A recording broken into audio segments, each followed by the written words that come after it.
All right, are we good to go? And then went cruising. Got in the car and went, Sure. went cruising Hawthorne Boulevard. Mayor Pro Tem Keegan, can you please say something to test your audio? Testing, 1, 2, 3, testing. Perfect, we can hear you. Thank you. All right, I call to order the June 23rd, 2026 closed session meeting of the City Council at 5 o'clock p.m. Madam City Clerk, give an announcement and roll call, please.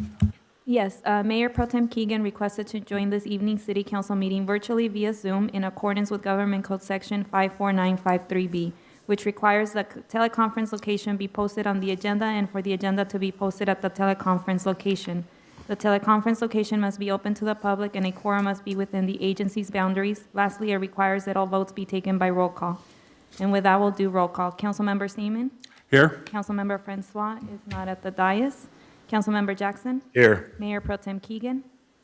Here. Mayor DeToy? Here. We have a quorum. And do we have anyone for public comment in person or Zoom or in your hotel, Mr. Keegan? Nope. We do not have anyone online. Perfect, then we'll recess to closed session. Thank you.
All right.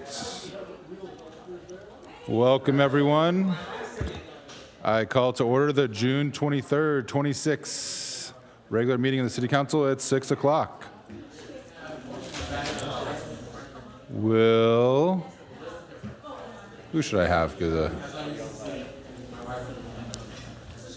Will the young gentleman with the papers lead us in the Pledge of Allegiance? Would you lead us in the Pledge of Allegiance? Tell everyone to stand and then.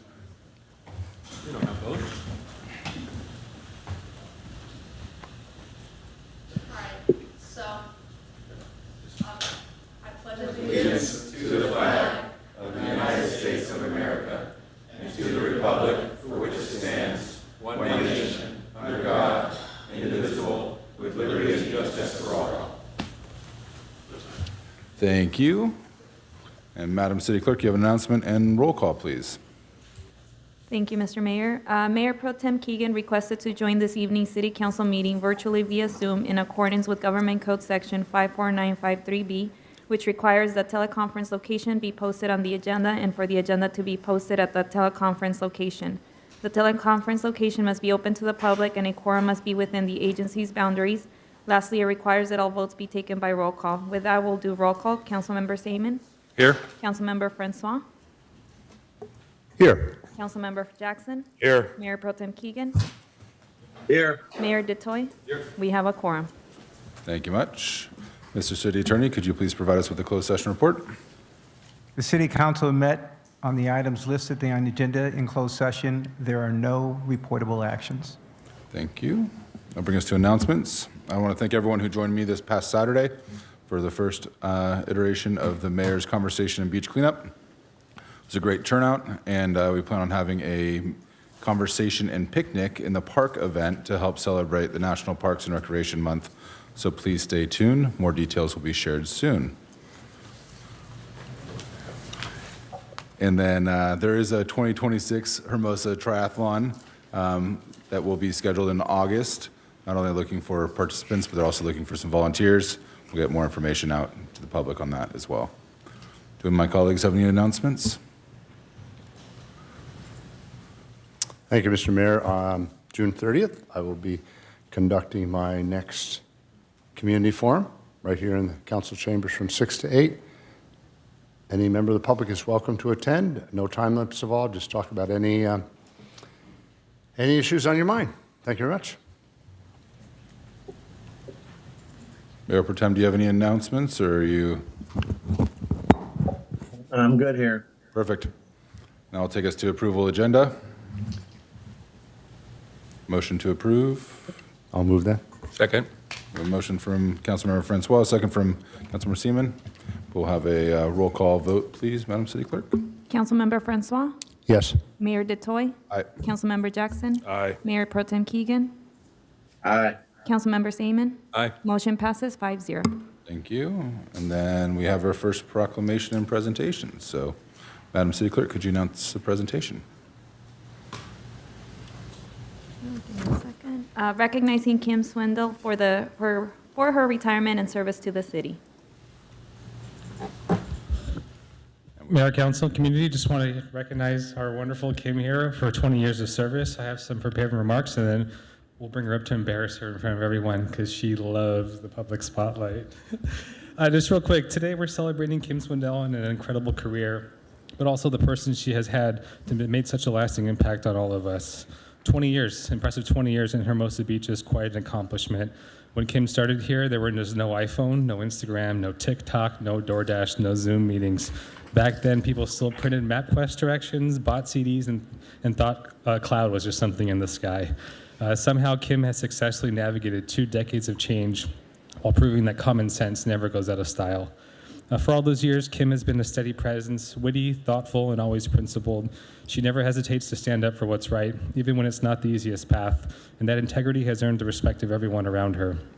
Kim is a true Anglophile, an avid reader, and somehow one of 4 people left on the face of this earth who still doesn't have Netflix, which means she's also managed to miss the wonderful series Bridgerton, a fact that may be the greatest tragedy of her otherwise remarkable career. The good news is that retirement should finally free up enough time for her to catch up on several seasons. She's also our resident South Bay historian, thanks in part to her dad growing up in the neck of the woods, the wealth of stories and local knowledge that she shared over the years. If there was ever a dispute in our office about local history, we knew not to Google it, we just went over to ask him. On a personal note, as a parent myself, I benefited so much from Kim's wisdom.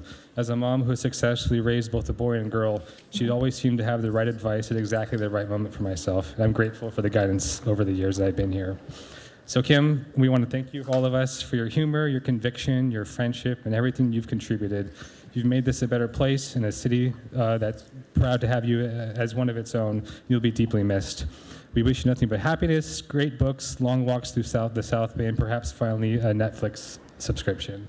So Kim, congratulations on your retirement. Enjoy every minute of the next chapter, and cheers to you.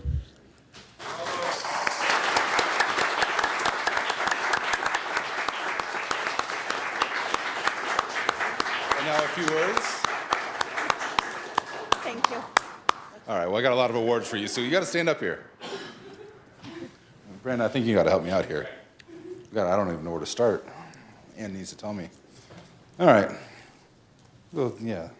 So we got a lot of people that want to say congratulations, and so this one is from our Congress member, Ted Lieu, just for your remarkable 20 years of dedicated service to the city. So there's one. There's plenty more. From our state senator, Ben Allen, another certificate of recognition for your years of service.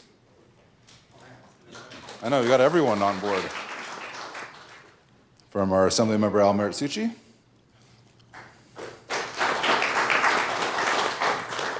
And these are, I don't tell the city this because these are my favorite ones. They're from the county, so our county supervisor, Holly Mitchell, again, just for your years of service. I mean, this is my favorite one. I don't know what I'm talking about. From the city of Hermosa Beach. Beautiful plaque. And then, yeah. And lastly, if you ever get lost, you need to find your way, a street sign in your honor with Kim's wonderful 20 years of service. So we always know that the only place that matters is Kim Street.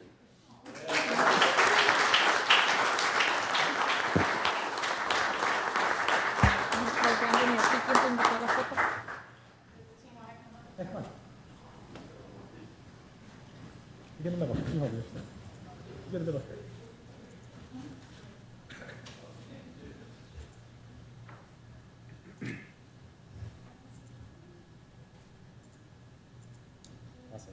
You got it all?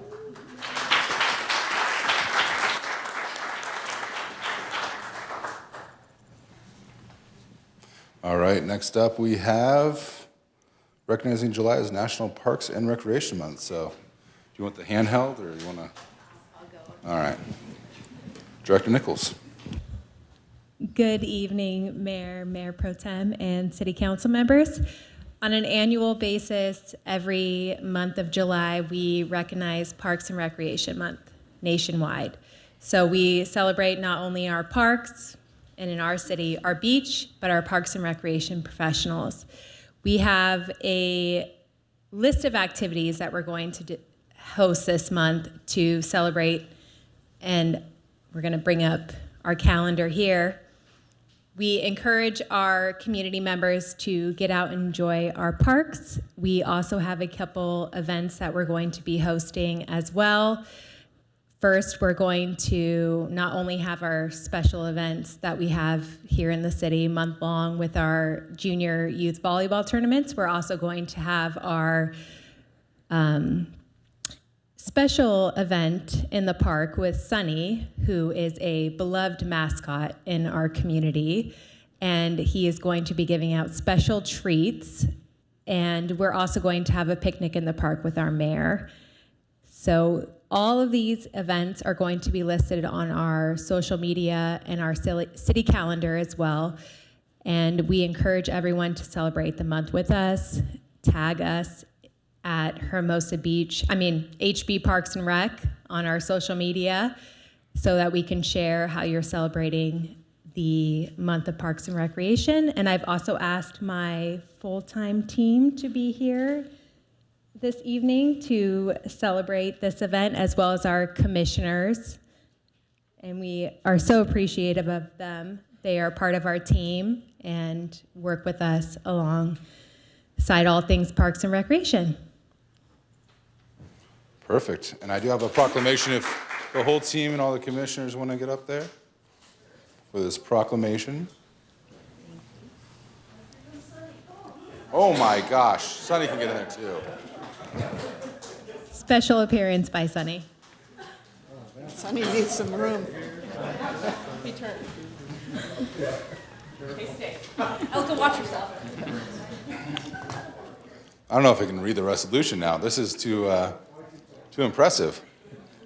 So whereas parks, beaches, recreational facilities, and community programs are integral to the quality of life in Hermosa Beach community, and whereas the city of Hermosa Beach is committed to providing accessible, inclusive, and high-quality activities that enhance the physical, mental, social, and environmental well-being of its residents and visitors of all ages, and whereas the dedicated efforts of the Parks Recreation Department staff, instructors, community partners, local organizations, and commissioners contribute significantly to the success and accessibility of these activities, and whereas the National Recreation and Park Association has designated the month of July as Parks and Recreation Month to recognize the lasting impacts of parks and recreation services throughout the communities nationwide, and whereas the city desires to recognize and celebrate the value and importance of its parks and recreation in Hermosa Beach, encourages residents to enjoy and support the city's recreational activities and facilities.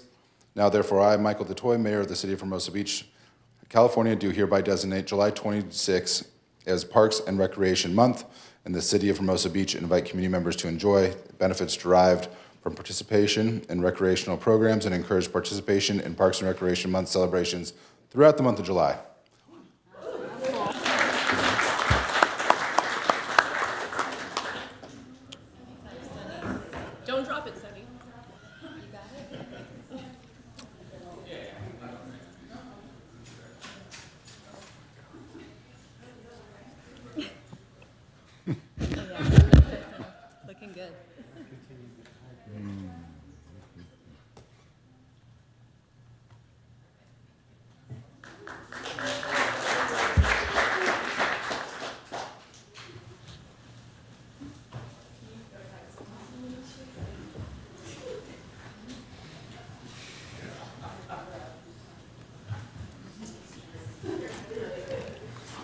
All right, and that'll take us to public comment. Madam City Clerk.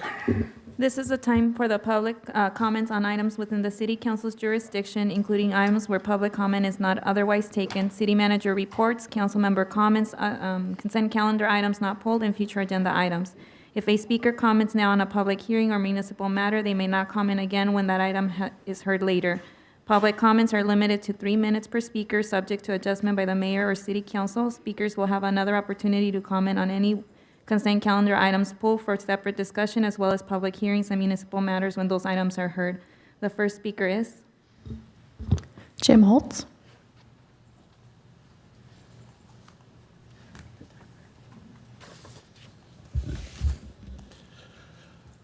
Again, I'm here for specific agenda items, and I promise not to speak of them here. First, please pull 15C, E, and J from the consent calendar, as I have a few things to say.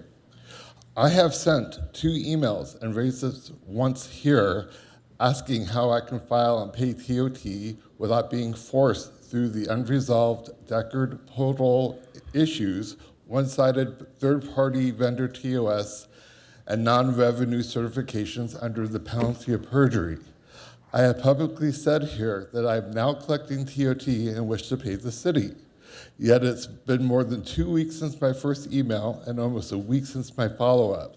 I have not even received a courtesy response from the city saying it's reviewing it.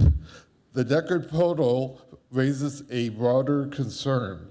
The first question the portal asks, such as whether I'm the owner or property manager, the rental address, the APM numbers, they're basic questions. I get they're necessary to identify the property and pay the tax.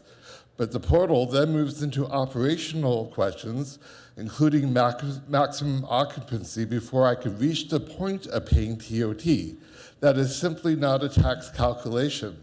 That is operational information. More importantly, it wasn't an optional questionnaire.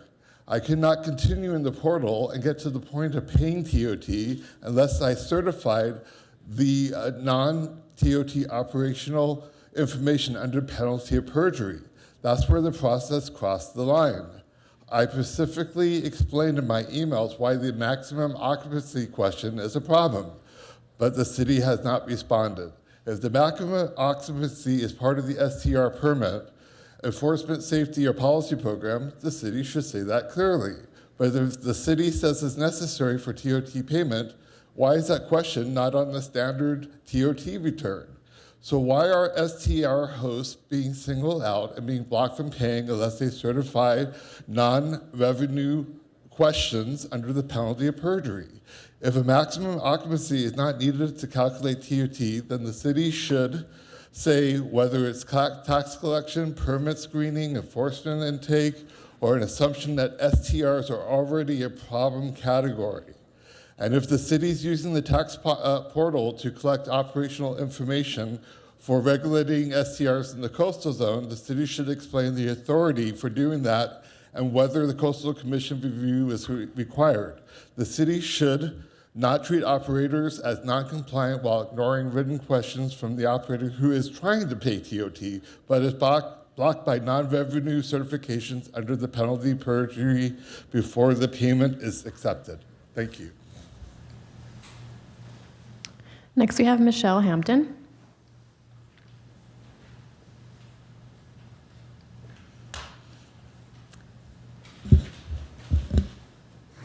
Good evening. Thank you, Mayor Detoy and the city team members who helped organize Saturday's Surf Rider Beach cleanup. It was nice to see residents come together to care for our beach. Teaming up with Elka Warner, we walked north to 21st Street before returning with 3.5 pounds of trash. I have run and walked our beaches for the past 32 years and regularly pick up trash along the way. So I'm asking Hermosa Beach residents to do the same. Please pick up the trash you walk past. Summer has begun and beach trash increases quickly. Even when trash cans are only steps away, cans, bottles, toys, and other items are still left behind or buried in the sand. We all share responsibility for protecting the shoreline and wildlife. Secondly, the condition of the strand and the current sweeping process. I am asking the city to review what Athens Strand sweepers are expected to do and whether the current service is meeting community needs. I have observed often the sweeper mostly pushing sand around rather than thoroughly cleaning the area. Several years back, the Strand used to be washed down with water from the sweeper and was much cleaner. I respectfully ask the City Council and the appropriate department to evaluate whether more thorough cleaning can be restored. I also ask the city to review the current Strand cleaning contract and compare it with prior service levels. If the prior company, Clean Street Inc., provided a higher level of service, please consider bringing that approach back, at least for the Strand. This concern is not new. A Hermosa resident said in 2013, quote, "I don't want to over-dramatize things, but I am disappointed, disgusted, appalled, alarmed. Children play on the smooth, beautiful Strand, and now it's dirty, it's stained. It all started, unfortunately, when Athens took over. Whatever they are doing, it is not enough," end quote. The odor from pet waste and the visible mess in some areas show that the current approach is not enough. Now, the last time I spoke here, I raised the issue of speeding on our streets, and I would like to know whether any speeding citations have been issued since May 12th. I know our police department handles many violations throughout our city, but I have spent hours on Monterey and I've not seen regular police or motorcycle officers monitoring there. I also watched the May 12th City Council meeting and saw that speeding and AB 43 are on the agenda calendar for August. I appreciate that, but summer traffic is already increasing and August is still weeks away. I respectfully ask the city to begin visible and consistent speeding enforcement now. Even stopping 1 or 2 speeding drivers each day would send a clear message that speeding is not tolerated on our streets. Thank you for listening and for considering these requests. I care deeply about keeping Hermosa Beach clean, safe, and enjoyable for everyone. Thank you. I did not receive any more speaker cards, and I do not have any virtual hands raised.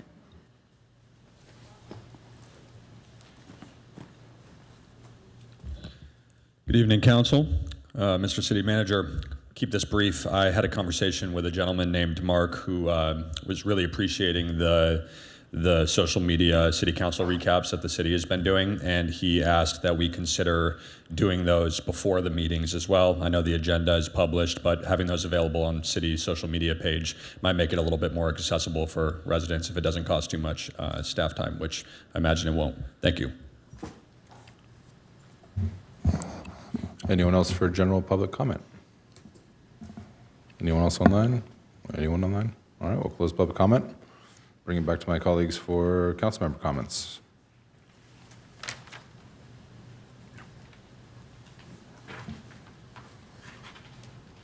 Mayor Pro Tem, if you have anything, just wave your arms over your head, and we don't have to keep on asking you. All right. No comments. No comments. Any updates on city council activities? Last week, I attended the Santa Monica Bay Restoration Commission meeting representing the South Bay Council of Governments. Thank you. Any other comments or updates? Seeing none, we'll move to consent calendar. What is the pleasure of the council? I'd like to pull item 15B, the City Council minutes from June. Any other items? Thank you, Mr. Mayor. I don't want to pull 15K. I just would like to make a statement because I know there were some community concerns about the expedited process that Parks and Recreation is looking to implement, which I think is good and certainly warranted. There were some concerns that with the shift in authority that the commission and or the council and the community, more importantly, would be removed from the process. So I know we've had discussions, Mr. City Manager, and I appreciate those, and I'm comfortable with the fact that opportunities, we would not squander opportunities if they are presented them. And the city manager is going to have some discussions and ensure that we take advantage of those opportunities. So I appreciate that. All right, any other items to pull, or is there a motion to approve the balance? So moved, Mr. Mayor. I'll second that. All right, we have a motion from Councilmember Jackson, second from Francois. Madam City Clerk. Mayor Pro Tem Keegan, Aye. Councilmember Seaman, Aye. Mayor Detoy, Aye. Councilmember Jackson, Aye. Councilmember Francois. Yes. Motion passes 5-0. 15B.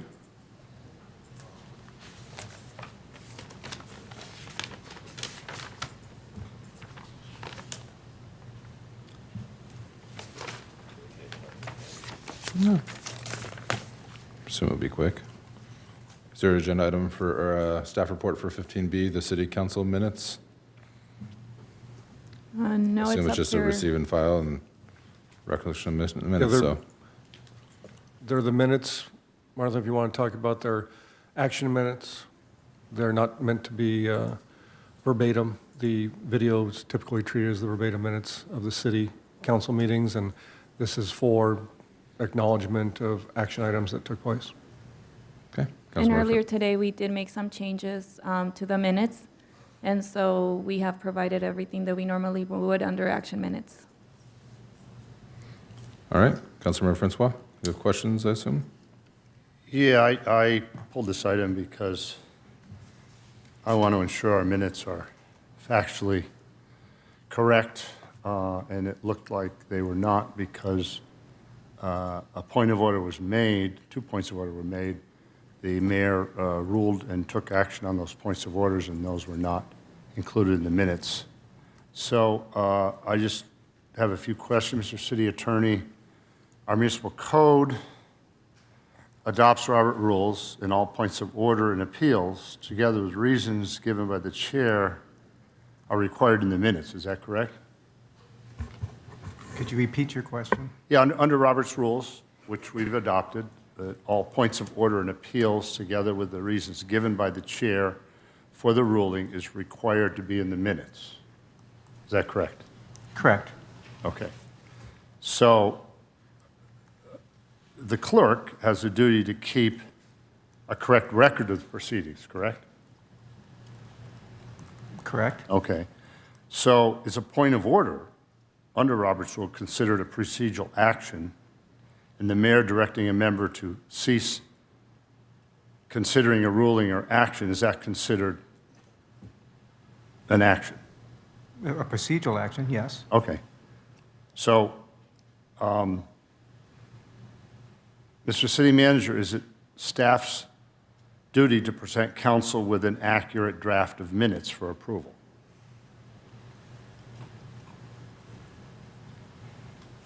Yes. Okay. So,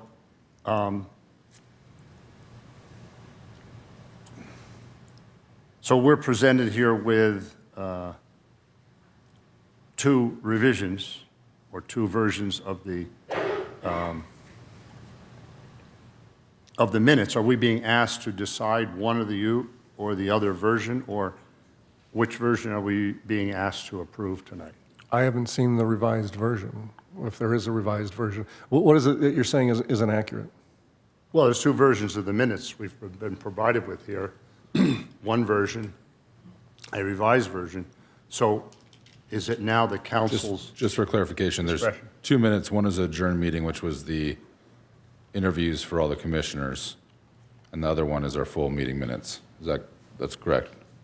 That's correct, and earlier today, we sent out a supplement for the regular meeting minutes, adding 2 more lines under council comments. And I believe that revised version, the purpose was that to reflect the procedural actions that were missing, which you're kind of getting at. And that supplemental version has notes that points of order were raised, a ruling was requested, and the mayor concluded the discussion and proceeded to the next item. So that adequately captured what happened. So that was the purpose of the supplemental revision. So what was inaccurate about that? Well, yeah, it's just that, well, I guess I'll get into it after we can deliberate on it a little more, but the way it's written doesn't describe the action. What point of order was made? Doesn't say. There is no requirement under the Brown Act or anything else, or the city's rules, that says that you have to get into a certain level of detail. As long as you procedurally say that points of order was raised. Well, okay, yeah, I didn't want to get into a discussion of the amount of detail, but it's required that the description of the point of order needs to be addressed in the minutes. Well, according to your the- question is getting into the details, which you're saying you don't want to get Well, into. no, so- I'm no reason to get into the details, but describing the proper point of order that was made because it's not described. There is nothing, no requirement that says that you have to go into that level of detail. All that needs to be noted is that point of order was raised, which it says that. So, okay, well, you answered some of my questions that it was required, and I guess now you're saying. No, what was required was the fact that a point of order was raised, and that needs to be in the minutes, and that was reflected in the supplemental revision. There's no Brown Act law, there's nothing in the city rules that says that you have to go in-depth and provide the level of detail which you're Okay, asking. Well, thank you for your answer. I appreciate that. Okay. Any other comments or any questions for staff? Madam City Clerk, can you open up? Oh, public comment? I did not get any speaker cards, and I have no hands raised online. All right, seeing no one approaching the microphone, we'll close public comment. Bring it back for a motion or more conversation. Thank you, Mr. Mayor. The facts are undisputed that a point of order was raised, and Mayor directed Councilmember Jackson to cease speaking, and it continued, and then another point of order was raised to request it, and the mayor ruled on it and stopped discussion of it. And Robert's Rules is clear that we've adopted it, and the supplement to our minutes are insufficient, and I move that these minutes be withdrawn today, revised, and come back at the next meeting, which accurately reflects that Councilmember Francois raised a point of order, that Councilmember Jackson was out of order, the mayor directed Jackson to cease, and after continuing the remarks, Councilmember Francois raised a second point of order, requested a ruling from the chair, and no formal was ruling, but the chair disposed of it by moving on to the next item. And that's my motion. Is there a second? I'll second that. All right, we have a motion and a second. Is there any other discussion on the motion or a substitute motion? Move that we receive and file. Is there a second on that motion? I'll second it based on the conversation from the city attorney. So we'll vote on the substitute motion first, which is to approve 15B as receive and file as written in the staff agenda and attachments 1 through 3.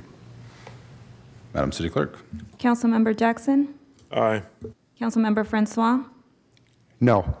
Mayor DeToy? Aye. Councilmember Seaman? Aye.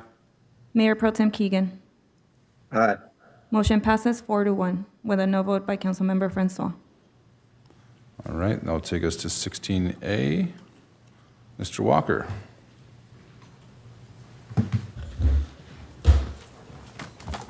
Good evening, Mayor and Council. Just waiting for the presentation to be pulled up.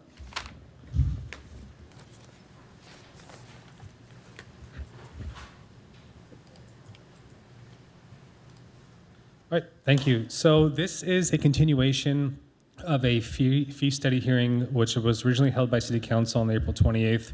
Just a quick background. The fees have not been revisited since a cost of service study done in 2016, nearly 10 years ago. So it doesn't reflect the true cost of service to provide these services to the community.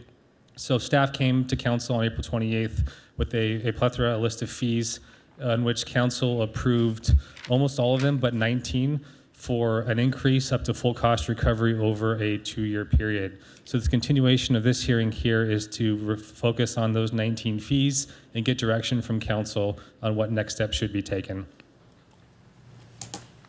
So what was mentioned after some of the council comments were the segregation of fees. In one of the attachments, there were about 10 fees highlighted in yellow that staff will and are continuing to look at process improvement to possibly look at revising the underlying processes and procedures that underlie each of these fees. So as this work is happening, it involves Planning Commission involvement, identifying workflow efficiencies, and any consideration of changing workflow to make possible fee adjustments in the future. However, with that said, we would like direct action from council on all 19 fees. What was presented in the staff report were essentially cafeteria of options. First being no increase to the existing fee structure that, as again, has not been updated since 2016. A 25% recovery, essentially a step-in phase increase. A 25% recovery, which is a modest increase, up to a 50% recovery, 75, and then what staff recommendation is looking at is 100% fee recovery per the cost of service study that was produced by RCS, an outside consultant. So very brief presentation, again, just here for discussion. Just as a reminder on the attachment, the ones highlighted yellow are the staff recommended fees where we are considering looking at revising and looking at the current process. The other ones, again, across the board, we are recommending 100% cost recovery. But the ones highlighted yellow were the ones at council direction to identify of underlying zone text amendments that are currently underway to potentially revisit these fees in the future. So we wanted to delineate those for council consideration. So that ends my short presentation. Staff is here to happy to answer any questions regarding any specific fees or direction. Thanks, Brendan. I know that when you looked at this the first time, there was way more than 19. Just for everyone who's tuning in for the first time, what was council's direction last time? It was full cost recovery for the remaining 19, outside of the 19 fees. It was full cost recovery phased in over a 2-year period. Okay. So essentially a 50% increase year one and then full cost recovery in year 2.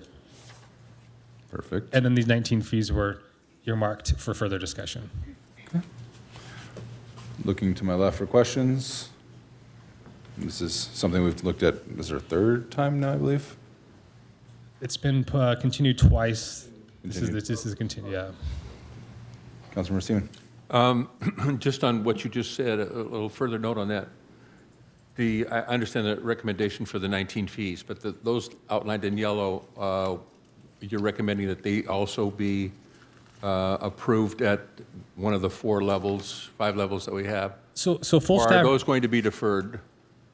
Full staff recommendation is 100% recovery for all fees. What we identify the yellow ones as those that have processes that staff is currently planning on reviewing over the next 6 to 12 months that would come back for further review. So an option with those yellow fees are to pick from this cafeteria option, or if council does approve full cost recovery, we are still going to go through the process of revising procedures and policies. And once those procedures are streamlined, we will come back with a revised fee if necessary. Yes, but I understand that, but what I'm saying is those ones in yellow, which are obviously zoning and process review, they would be subject to whichever option we choose also. Correct. Unless we delineate that. They can be, correct. Okay. So of all 19, council can choose any of these 5 options or another option. So we are waiting for direction, but yeah, again, staff recommendation is full cost recovery. Okay, then I have one more item. I think that, I'm fairly certain that S004 should have been included in those yellow items and was not. I don't know if we have to go back, I really want to go back to minutes and so on and so forth, but should that not be included in that? I believe that it was.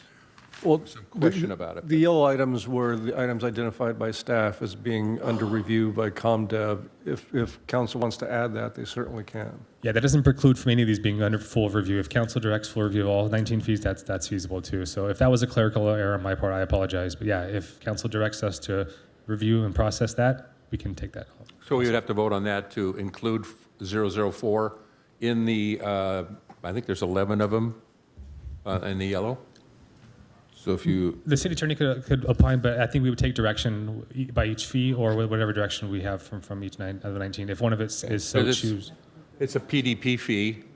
The other PDP fees are included in that yellow, and I think that is should be included in that. And I believe it was, and that's why I'm saying I think it was kind of a misunderstanding. We were all adding numbers onto a list and so on. There was some confusion about all that. And I personally wanted that to be included in there. So do we need to take a vote on that? I don't think so. We'll take it as staff direction that should be under process review also. But it's still separate from what council decides to do with the fee itself as of today. All right. We'll take that as staff direction. I have a quick clarifying question.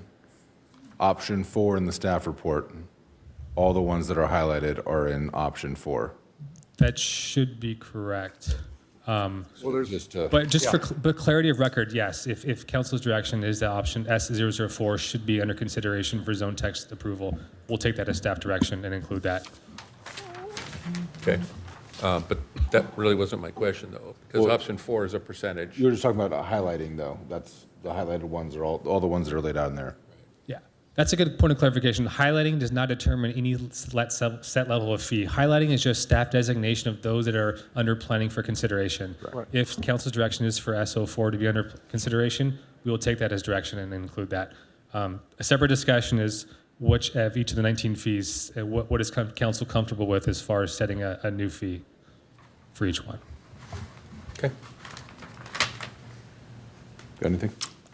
You have a question on S009, and there have been comments provided that, this should have a tiered structure or phased over time and revisit as processes change. This deals with the parking plan. So that was not included, even though we did have input that that's what we wanted. That was not included as being pulled. So I'm under the impression that if we take option, what is it, the last one there, that this parking plan 1 will go into effect with an increase of from 5,500 to 8,200. Is that my recollection of how I understand this? Not unless you choose one of the other. Right, but if we Increases. choose that one, where we're going to put them into effect, all except the ones for pulled, that one hasn't been pulled.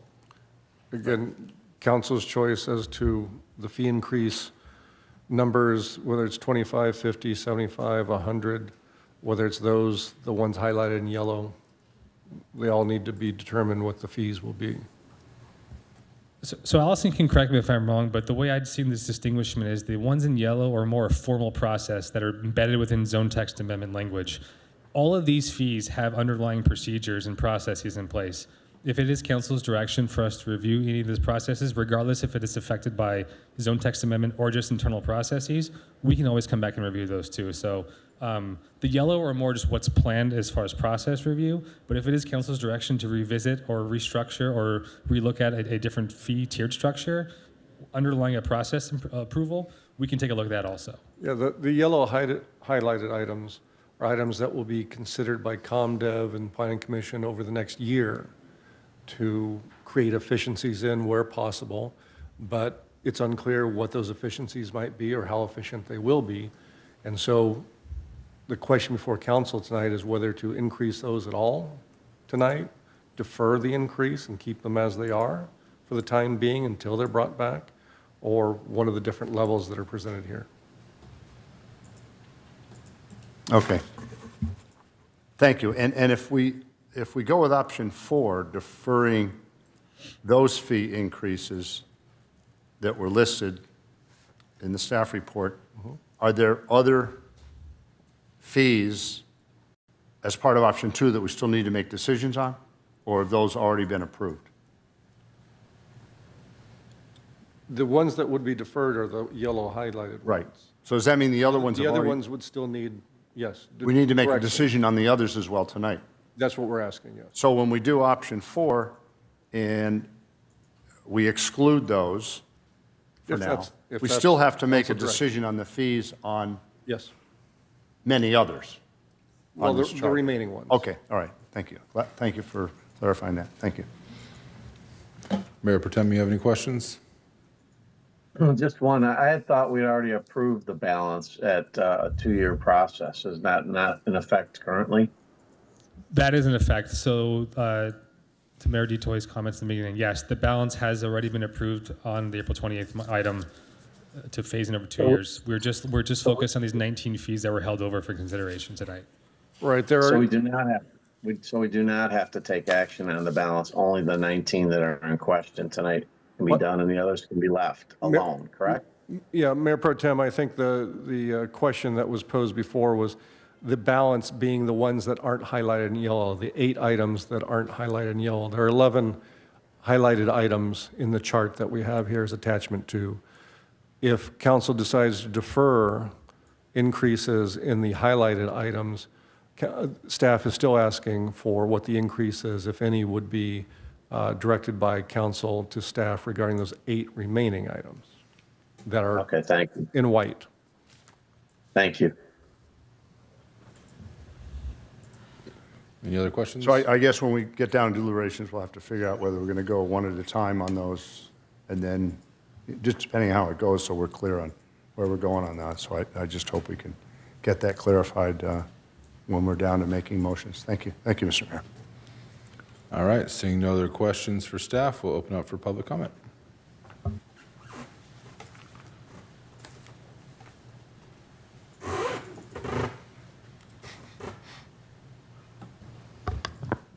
First speaker is Jim Holtz.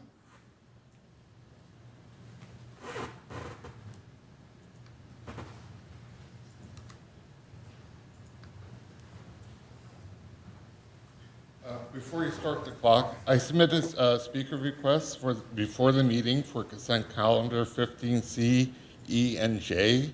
I also asked to be pulled before the, and it wasn't. And I just want to point that out. Okay. 16A. I'm speaking on 16A because I have a SCR permit fee study concern. I'm not saying that SDR permits should be free. When I obtained a business license for my former Hermosa Beach business, the fire department bought its hook and ladder truck out for an inspection. So I understand there's a real cost from staff work, but a fee is not a tax, it's not a fine, it's not a policy weapon. A fee should recover the city's actual reasonable cost to provide the service. The fee study showed that the STR administrative permit for the commercial zone was $2,100 for the initial permit and $1,816 for the annual renewal. The new cost recovery number is $660 based on 4.5 hours of staff time. I'm not accepting that as actually justified. The city should explain why every STR application supposedly needs a planner time, building staff time, manager review, and inspection time. You should also clarify whether the inspection time in the fee study means every STR application would actually receive an in-person inspection, or whether that is just theoretical cost assumption built into the fee. That matters because the city is expecting hundreds of STR applications. Councilors should know whether the city actually has the staff capacity to perform that level of review for every property. If the city is asking for building inspection into every STR fee, then council should ask the practical question. Is the city really planning to send inspectors or a fire truck to every STR applicant? If the work is not performed or is not expected to be performed before every application, it should not be charged to every operator as though it is. But the larger point is clear. The city-owned study does not support the much higher commercial zone STR fees. This matters because the fee is far above the city's own cost recovery number. It starts looking less like an administration and more like a policy pressure. Maybe that wasn't the intent, but STRs are easy to target. Being tougher on STRs may be popular with some voters. Popularity is not the lawful basis for setting a fee. The fee schedule should not be a quiet way to make operators pay more simply because some people do not like short-term rentals. Policy choices should be made openly, not buried inside of a fee schedule. My request is simple. Any STR permit fee should be limited to the actual and documented cost recovery tied to the specific staff work and not used as a politically convenient way to discourage a category that the city already treated as preemptively problematic. Thank you. Next, we have Elka Warner.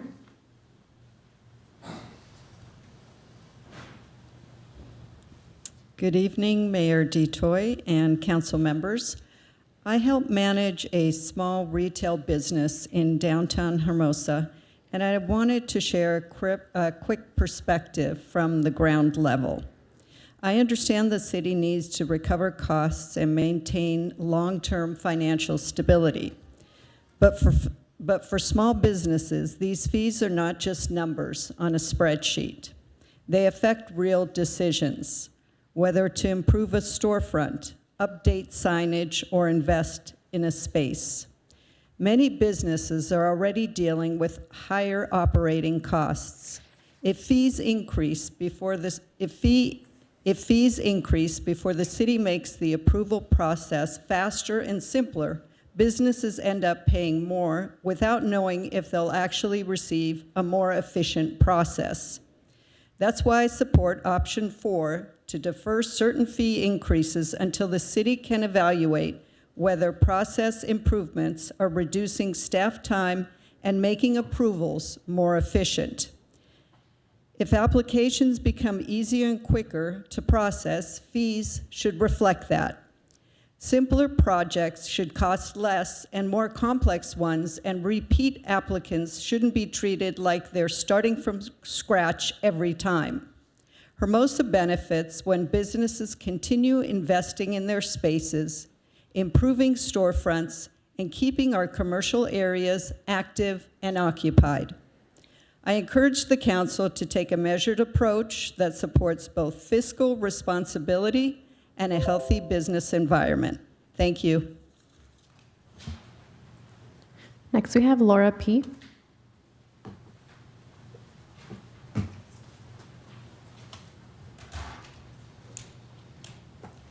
Council, Laura Pena, Mayor, staff. I'm not going to go through my 4-page analysis. I'm hoping you guys had a chance to read it. I support option 4, defer certain fee increases with future recalibration. And I ask council to expand the 9 that are currently existing in the highlighted category in yellow to include the ones that are directly tied to streamlining, administrative approvals, and process changes. I appreciate Councilmember Seaman mentioning 004 because that seems to get lost every single time we have these meetings. 004A, coastal approval and concept, staff is recommending to come back after zoning. 007, staff is recommending revisit after streamlining. The sign variance definitely needs to get readdressed. The final map, staff is recommending creating tiers, so it should come back. The mural fee, I know we want murals. That should definitely come back. The A-frame encroachment permit, 081C, that could be consolidated with the A-frame permit. And one additional fee, because I like to mix things up. When I started going through this fee study analysis, I realized that 041, the preliminary plan review, was not pulled or included. And to me, that's the heart of investment. This is where the property owner, architect, or small business asks, can this project work? What will the city require? And is it worth pursuing? Right now, the proposed fee increase is 663%. And this may just work against us exploring investment in our small properties. I'm not talking about our larger developments, because that will be part of the equation. It's that early conversation. If it becomes too expensive, people may not even apply.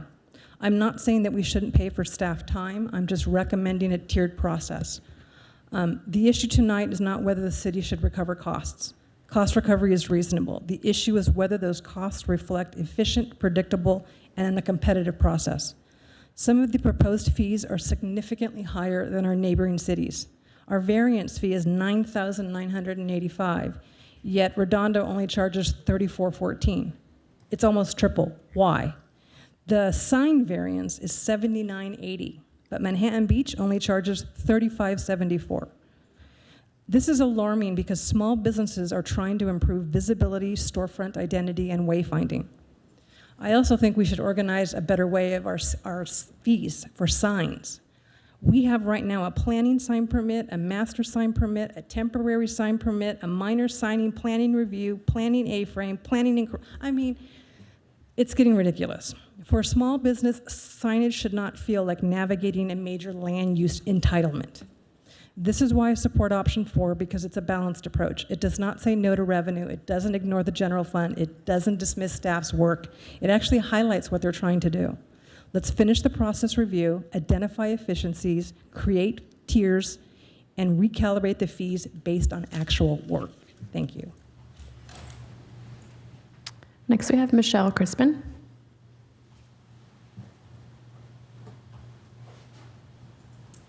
Good evening, Mayor, council members, city staff. The Chamber submitted a detailed letter yesterday and an e-comment on this item. I just want to highlight a few of the key points because it was pretty lengthy what we submitted. We support a fair and sustainable fee structure. We understand the city's need to recover costs. Our concern is not with the cost recovery, but with ensuring that the fees are tied to efficient, predictable processes. Many of these fees under consideration tonight affect business openings, tenant improvements, signage, murals, temporary events, and other investments that help activate these commercial districts. These are the type of projects that encourage businesses and property owners to invest in Hermosa Beach. For that reason, the Chamber supports option 4 and requests that additional business-related fees receive further review before being further implemented. We believe future fee adjustments should be calibrated after ongoing process improvements and zoning updates are completed so that the fees reflect the actual level of staff effort required. We also encourage the city to explore tiered fees based on project complexity, reduced fees for routine or repeat applications, and opportunities to eliminate duplicate charges between departments. And finally, we recommend a 6- and 12-month review of processing times, permit volume, fee revenue, and customer experience metrics so that the city can evaluate whether these fees are meeting their intended goals and whether further adjustments are warranted. We appreciate the work that staff has put into this process, and we really believe that option 4 provides the most balanced path forward. Thank you.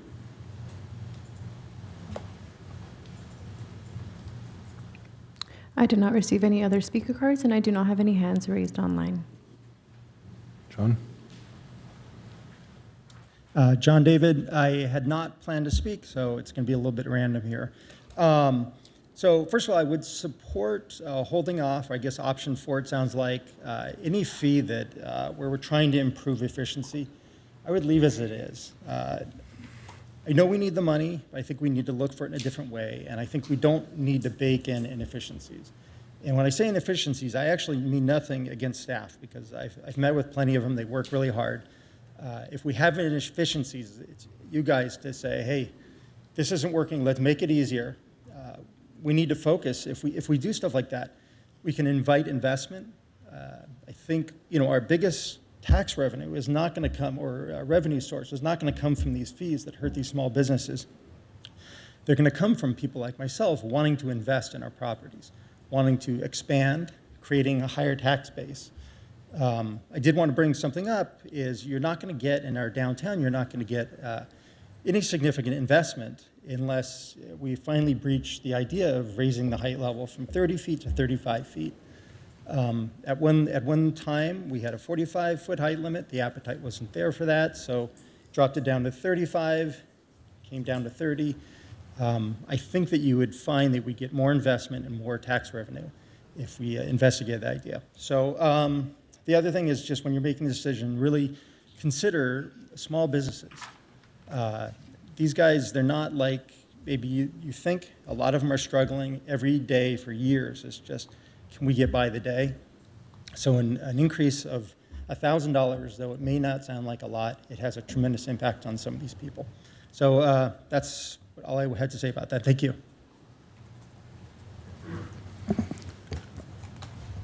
Adam? Hello, honorable everybody. Appreciate what you all do. Can't imagine doing it myself. But I just wanted to point out my personal experience on going down the rabbit hole over 2 or 3 years with this temporary minor special event permit, and maybe we can learn from it and use an example of what we can do, what we do well, and what we could use improvement on. I think you will remember we met many times here in front of this city council, commissions, so many people. And we succeeded in taking this 10-page, very complicated and nebulous application for the special events down to, somebody did a very excellent job of making it 2-page. Really, it's 16 yes or no questions that makes it very easy.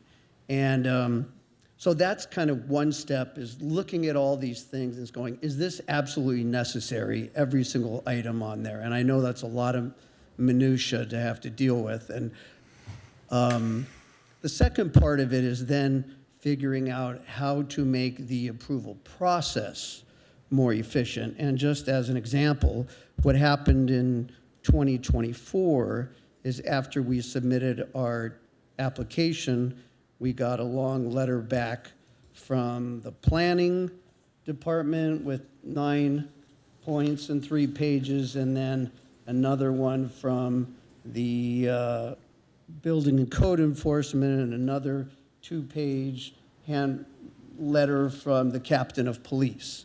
And this is for a temporary minor special event in a parking lot, which should be about as simple as it comes. So, and now that when the fees were recommended, that they go from $658, I think it was, for the permit to $1,900, they still, hadn't really addressed the approval process.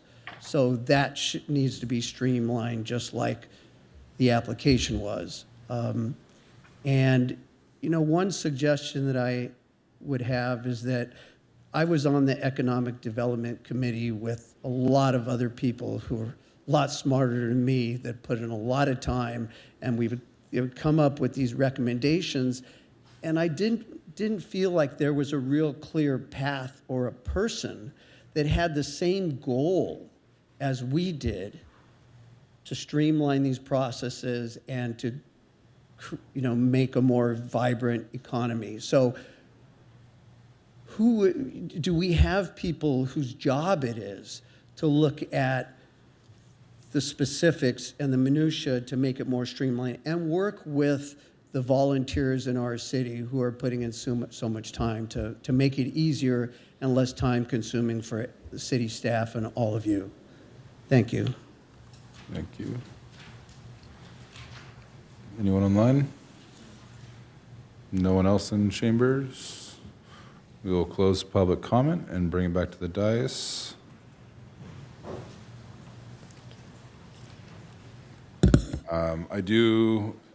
Looking at even the spreadsheet, a lot of my initial comments were, arts, entertainment, more of the lively ones. So I do agree with the public commenters about including 4, 7, 8, and 17. I think there could be a lot of efficiencies in those, not necessarily making them planning commission review, but maybe ministerial for some of the processes, and then hopefully streamlining some of the entertainment ones, which are already part of the highlighted ones. But 4, 7, 8, and 17 would be ones that I would propose to be highlighted. 4 and which one? 4, 7, 8, and 17. What are the subject areas of those? 4 is the one that Rob talked about, the coastal approval in concept. 7 is the variance. And my comment on that one, when we gave them to staff, was just revisit after a streamlined process implementation. 8 is the sign variance. Again, the variances, I believe, go to commission currently. And so that is something that I feel like could be a staff with a possible appeal to the commission, as opposed to going to the commission and we'd be the appeal body. And then 17 is a mural review. But those would just be my 2 cents on it. So, Mr. To be Mayor, added to the yellow. Correct. Yeah. So, Mr. Mayor, the mural review, the way it's passed, we plan to only charge actual costs. That's what we have to do for all these fees, I believe. Excuse me? I think legally, we can only charge for our actual costs. So We do not make a profit on any of these. Right. So we've already adopted that to only approve what our actual costs are on the mural review. For the current process. I just would like to, It doesn't need approval, that is what the law is. And so these proposed fees are what the consultant, after a lot of study and evaluation, decided is the cost of providing the service here. All the staff time, all the soft costs, the hard costs. So by adding them on the list, you're suggesting then that we keep the fee as it is, $578, and then review it later on after we've I think there's two streamlined the process. parts to this conversation. What does the list look like? And then we can agree on that. And then the second part of it is, what do the fees look like, if any, we decide to go down? Or do we wait until the new processes are approved or proposed by staff, and then we could reevaluate the fees from there? So I think the first part is, let's talk about the list. And if there's, I guess we should probably take a motion to include 4, 7, 8, and 17, but I'll also pause to see if anyone else would like to add any for process improvements. Mr. Mayor. Yes, sir. I have no problem with adding 4, obviously, I've already suggested that, and 7, 8, and 17, I have no problem with those either. Adding that to the yellow grid. Any other I'll items? second the motion. I'll second the motion. That wasn't a motion, but okay, I'll make it one. I didn't think we were quite finished with, sorry, Mike, I didn't think we were quite finished with deliberation I just want to yet. make sure there's no other ones that. Yeah, I have Yeah. a question on one. Yeah, so, Before the motion's made. 18C is the A-frame encroachment permit. I mean, it's basically hardly going up. It appears that we have quite a bit of A-frames here. Wouldn't it be better to just take it off the list and 30A, that is, and allow that increase to go ahead, so we're not tying up these little things. And that's what my feeling was on the A-frame permit, 30A. 30A? Yeah, $201 to $250 for an A-frame permit seems to be fair and reasonable. Why tie this up with the rest of these when we should just be able to administratively get that one over with now? Raising it just because, you know, we have enough A-frames around here, and you know, we should adequately so you're suggesting become take it costs on off the those. list? Yeah. Yeah, it's just, you know, we have enough of these, we're taking off. I mean, we keep adding on the list. My suggestion is take it off the list. Okay, so before we go on with, along with the motion that No, got started. To be fair, 30, the second line of 30A, if I read the chart correct, Brandon, the renewal fee is actually decreasing from 208 down to 110. Is that correct? I think 125. Or 125 to 110? Yeah. So renewal is going down if we were to approve. Yeah. I think 30 Councilmember 30A. Francois is saying to remove it from. Correct. Unhighlighted, essentially, right? Correct. Yes. Yep. Unless there's any more additions and subtractions, I don't have any problem with that either. So I would be happy to accept that as a friendly amendment. So minus 30A. Yes.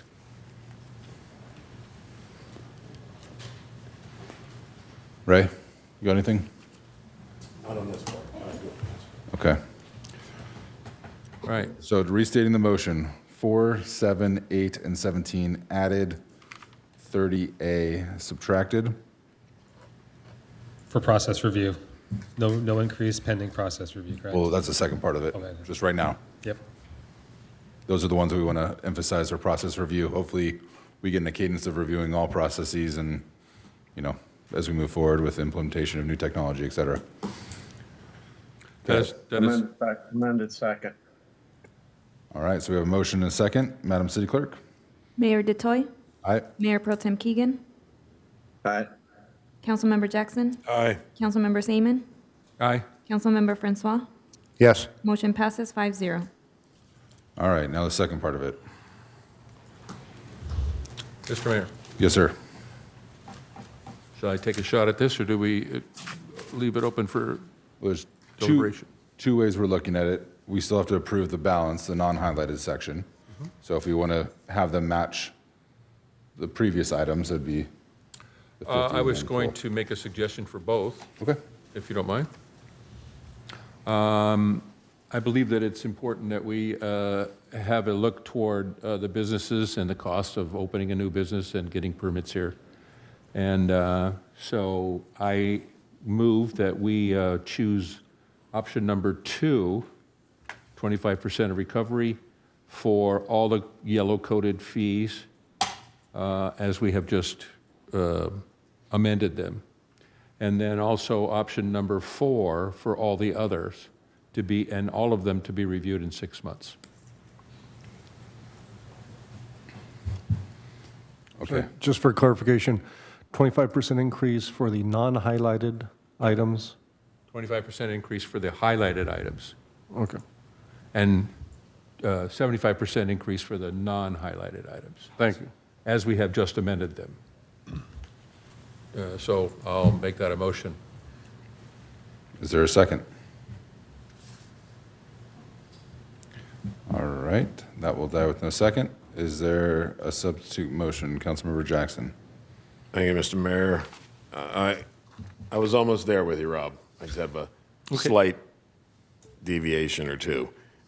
I think there's no dispute that everybody agrees that there's room for efficiencies in our process and system. Staff gets that, and they're working hard to do that. At the same time, we all know that we're a city with significant budget challenges, and we've gone 10 years without any fee adjustment. So I would support adopting the previously approved 50% cost recovery target for this fiscal year, consistent with what we did for the previous. I'm also prepared to not support any additional increases until we get staff to come back and provide data-driven, transparent information and a recommendation as to whether we should go up 50% up to the total recovery of 100%. So 50% across the board, highlighted or not? So it's a hybrid of 3 and 4, 3 being the 50% recovery, 4 being no additional increase until we get the data-driven stats back from city staff that shows that we are as efficient as we can be. So a deferring of, unlike the previous ones we approved, these would not automatically go up the second year. For all of them or non-highlighted ones or highlighted ones? For all. All right, is there a second for that motion? All right, that motion dies. Could I ask time's the charm? Councilmember Seaman a question? Sure. You originally wanted, as I understand it, 75% for all those and 25% for those that we specifically are holding off to review. Is that correct? Yeah, 25% on the highlighted items, yellow items, Right? and 75% on the balance. On the balance? Yep. And you think, so it's your viewpoint then in supporting that, because I'm willing to go along with it, I just want to hear a little bit more about it, the justification of, you think 75% is a fair amount to bring this? I do. I believe for the most part, for most of these, yes, 75% is a reasonable, it's not 100%. It's near full recovery, but it is, in my opinion, I think it's the right idea. Go to 75% on the balance of those that are not highlighted. On the highlighted ones, at first I was thinking in terms of deferring them, period, until review of the processes and so on can happen, which I would probably agree to also. Right. But I think for the most part, if we went with 25% recovery, that would be reasonable. It's a very modest increase on those that are specific to permitting and new businesses starting and so on and so forth. I think that would be a wise thing to do. It's a very small amount. But then the caveat to that was also that in 6 months that those yellow highlighted items are, all those fees are reviewed. Yeah, okay. So that we see where we are with that. So in second thought of all this, I agree with that. I will make that same motion you made that failed. I'll make that motion again, similar to yours, and offer a second. All right. Well, why can't I have that motion? However you want to do it. Oh, all right, then I'll remake the motion again. Well, sorry to jump in again, but by My hearing of the motion that you're going to make is a 6-month review. I don't think we have a planned 6-month review for everything. No, just for the highlighted. There's not a planned 6-month review for the highlighted ones. Those are going to be coming in across the next year. Yeah, it's going to be. It could be up to a year. So Could be when we revise the You procedures. suggest it be a year instead of 6 months? It could be up to a year. Yeah. Okay. I just Or want that is that understood. after those improvements are made? Well, then after improvements to those departments are made, then we still have to wait a while to see Yeah. how the fees shake out. Right, there's no guarantee that we're going to be back in 6 months, though, I'm Well, saying that, all of it. okay, that makes sense to me, so. Yeah, all right, keep the so, 6 months out. Here's my new motion then would be 25% recovery on the highlighted items, and they would be reviewed in 1 year to see, make adjustments, further adjustments, and then 75% on the balance, according to our last one, over a 2-year period. And I second that. So over a 2-year period, you do whatever that math is Yeah, 75% recovery on those. by year 2, and then half of it in year 1. Yep, half and half, like we did on the first go-round. So first go-around was 100% recovery split over 2 years. What you're recommending is 75% recovery 75% over 2 recovery years. over 2 years. Correct. For non-highlighted. Yes, for non-highlighted items. So 37.5 year 1. Okay. Is there a second? I second There that, is. yes. Any discussion? I mean, I'll say it. I don't understand why we're separating out these ones just because we held them on longer than, our goal has been full cost recovery. I don't understand why there's hundreds that we approved previously and why we're isolating these ones out for 75% recovery. So I will make that substitute motion that we go 50% for non-highlighted year 1, 100% full cost recovery year 2, and we make no changes to the highlighted list until we get the full staff report back for process improvement. 50% the first year, so it's basically 100%. By year 2, But yes. split over 2 years. Which is what we did for the hundreds of other fees. On the Couple weeks on ago. the non-highlighted. Consistent with the prior direction on the other items. And Correct. completely defer the yellow colored Correct. ones, as amended. Correct. I'll second that, Mr. Mayor. Do we need to restate it for clarity? Please. We want to make sure we get it right. Okay.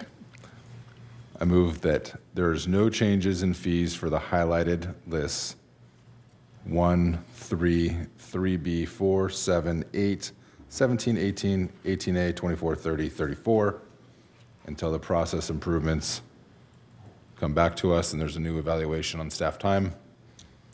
And then the remainder of the list, there'd be a 50% fee increase in year 1, 100% in year 2 for full cost recovery. We have a motion and a second. Mr. Mayor, can I make an alternate motion? Substitute motion? There's only 2 right now, so sure. The deferring the yellow highlighted ones, like I said, I originally thought that might be the right thing to do. I thought the lower 25% is also fair, and it's some increase that would get us closer to 100% for the time being. So I would agree with the 25%, or the yellow ones being deferred completely, but I would like to go 75% over 2 years for the other one. So that would be my substitute motion. Let's look at the city attorney on that one, because that was the original motion before my substitute. Less the 25%. No, I had increase in highlighted, 25% on Yeah, the the yellow 25. ones, and now Oh, I'm sorry. going to. Sorry, I missed that. Yeah, Clear. I'll change the yellow ones to deferred until the process is complete, and then 75% over 2 years on the other ones. I'll second that. All right. Should we restate it one more time for clarity? Yes. Defer any new fees on the yellow highlighted items until the process and zoning updates are complete, and 75% recovery, cost recovery on all the remaining items over 2 years. All right. And we have the second from Mayor Pro Tem still? Correct. And if I may just, that's very similar to our motion, we just adjusted the. Pretty much, yeah, just a little okay. bit different. I support that as a great compromise. Thank you. All right. Any other conversation? I'll be voting against it just based on my previous conversation. I don't understand why we're separating these ones out for not getting full cost recovery, but Madam City Clerk. Councilmember Francois, Yes. Councilmember Seaman, Yes. Mayor Pro Tem Keegan, Aye. Councilmember Jackson, Consistent with my previous comments, no. Mayor DeToy. No. Motion passes 3-2 with a no vote by Councilmember Jackson and Mayor DeToy. All right. Brendan, is that everything on this item? For that one, yep, All right. You got to go sit down for a little bit, though. I do. Oh, yeah. So this public hearing is now closed. We have Mr. Cashman coming up next. Oh, you are? Just kidding. I got fooled. I got demoted and promoted all in one action. We have I a few appreciate curveballs tonight. Oh, Yeah, man. sorry. Wait, So you really are here all night? that. I am here all night. Okay. Hope you'll wear comfy shoes. All right. Let me look at my notes. I think I have to say the public hearing is open after we get the annual staffing vacancies report, AB 2561. So good news, there's no highlighted columns to review for this one, so it should be more of a straightforward item. So again, this is an annual required report per AB 2561, which was legislation passed in 2004, made effective in 2025. So this is the second year of this requirement. Essentially, it's an annual report on citywide vacancies. If any vacancy level approaches over 20% by bargaining unit, it triggers just more effort and outreach to council. So again, just the requirements at a high level. It's an annual public hearing on vacancy recruitment efforts at the city level and retention efforts that the city has undertaken in the last year. Again, if any reporting bargaining entity reaches over 20% or above in vacancies, it triggers more outreach. Luckily, that threshold was not met this year. So currently, citywide, 150 current budgeted FTEs, 142 filled positions, 8 vacancies. So our citywide vacancy rate is 5.33. Again, quite low compared to our regional comps. Next two slides will show you vacancies by department. Just for your reference here, the amount of budgeted columns of the department, amount of budgeted positions, currently filled current vacancies, and then the current vacancy rate. Again, those numbers tying out to our total citywide. Same numbers broken out by bargain unit. Just one note on the bottom, unrepresented does go to 20%. Unrepresented is not an official bargaining unit, so it does not trigger any additional requirements under this legislation. So at a high level, some of the recruitment and retention efforts Tyler and mainly Steve and the whole city team has really focused on is when there's a vacant position, that means there's less people available to provide services to the community.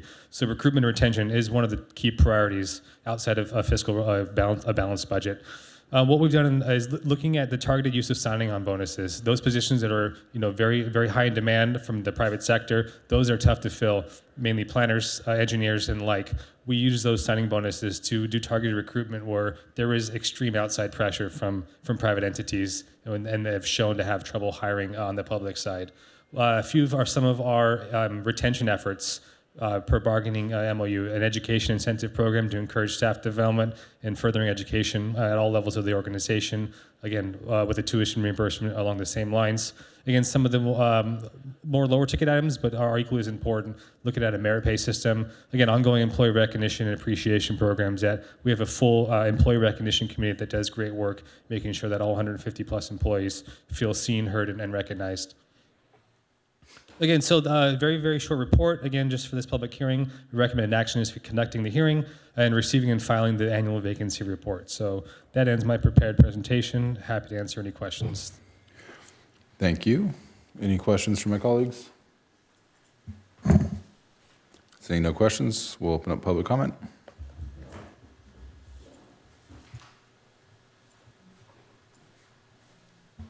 Our first speaker is Alka Warner.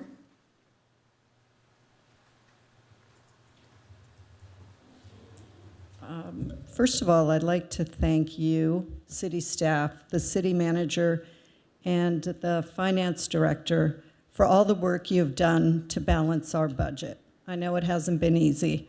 As we continue to close our structural deficit, I think we should take a close look at how we fill vacancies. I'd encourage the council to consider a temporary hiring freeze for non-public safety positions. This wouldn't apply to police and other public safety employees. Those positions should remain fully staffed. But before automatically filling vacant positions, we should ask some basic questions. Number one, is this vacant position vital to city operations? We eliminated the deputy city manager position and seem to be doing fine. Number two, can employees be moved to other areas in the city where they are needed? Number three, can departments share resources? And number four, can we use AI to reduce workload and improve efficiency? Today, we have 8 vacancies. That gives us an opportunity to pause and evaluate before increasing long-term costs. Businesses and families cut costs when budgets are tight. Our city should try to do the same. A temporary hiring freeze can help control spending while maintaining services and protecting public safety. Thank you, and thank you for considering that.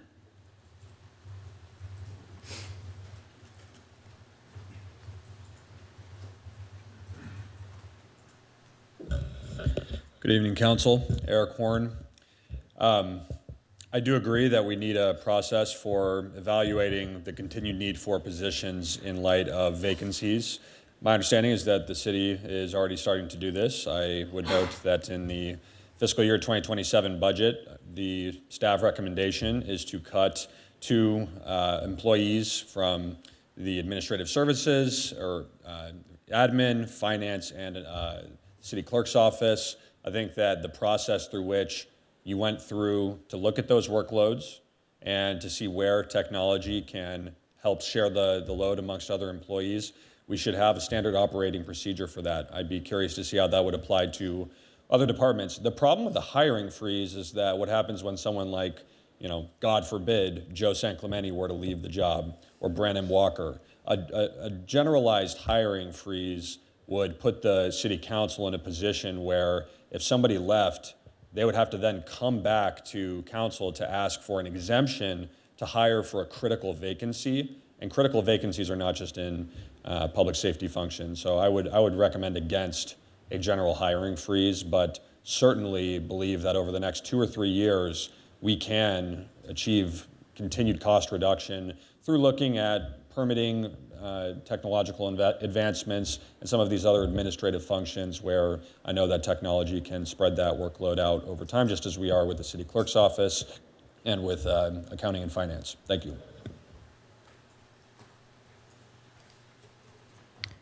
I do not have any more speaker cards, and I do not have any hands raised. Anyone else for public comment on Assembly Bill 2561? Close public comment, bring it back to the dais for a motion, second, or deliberation.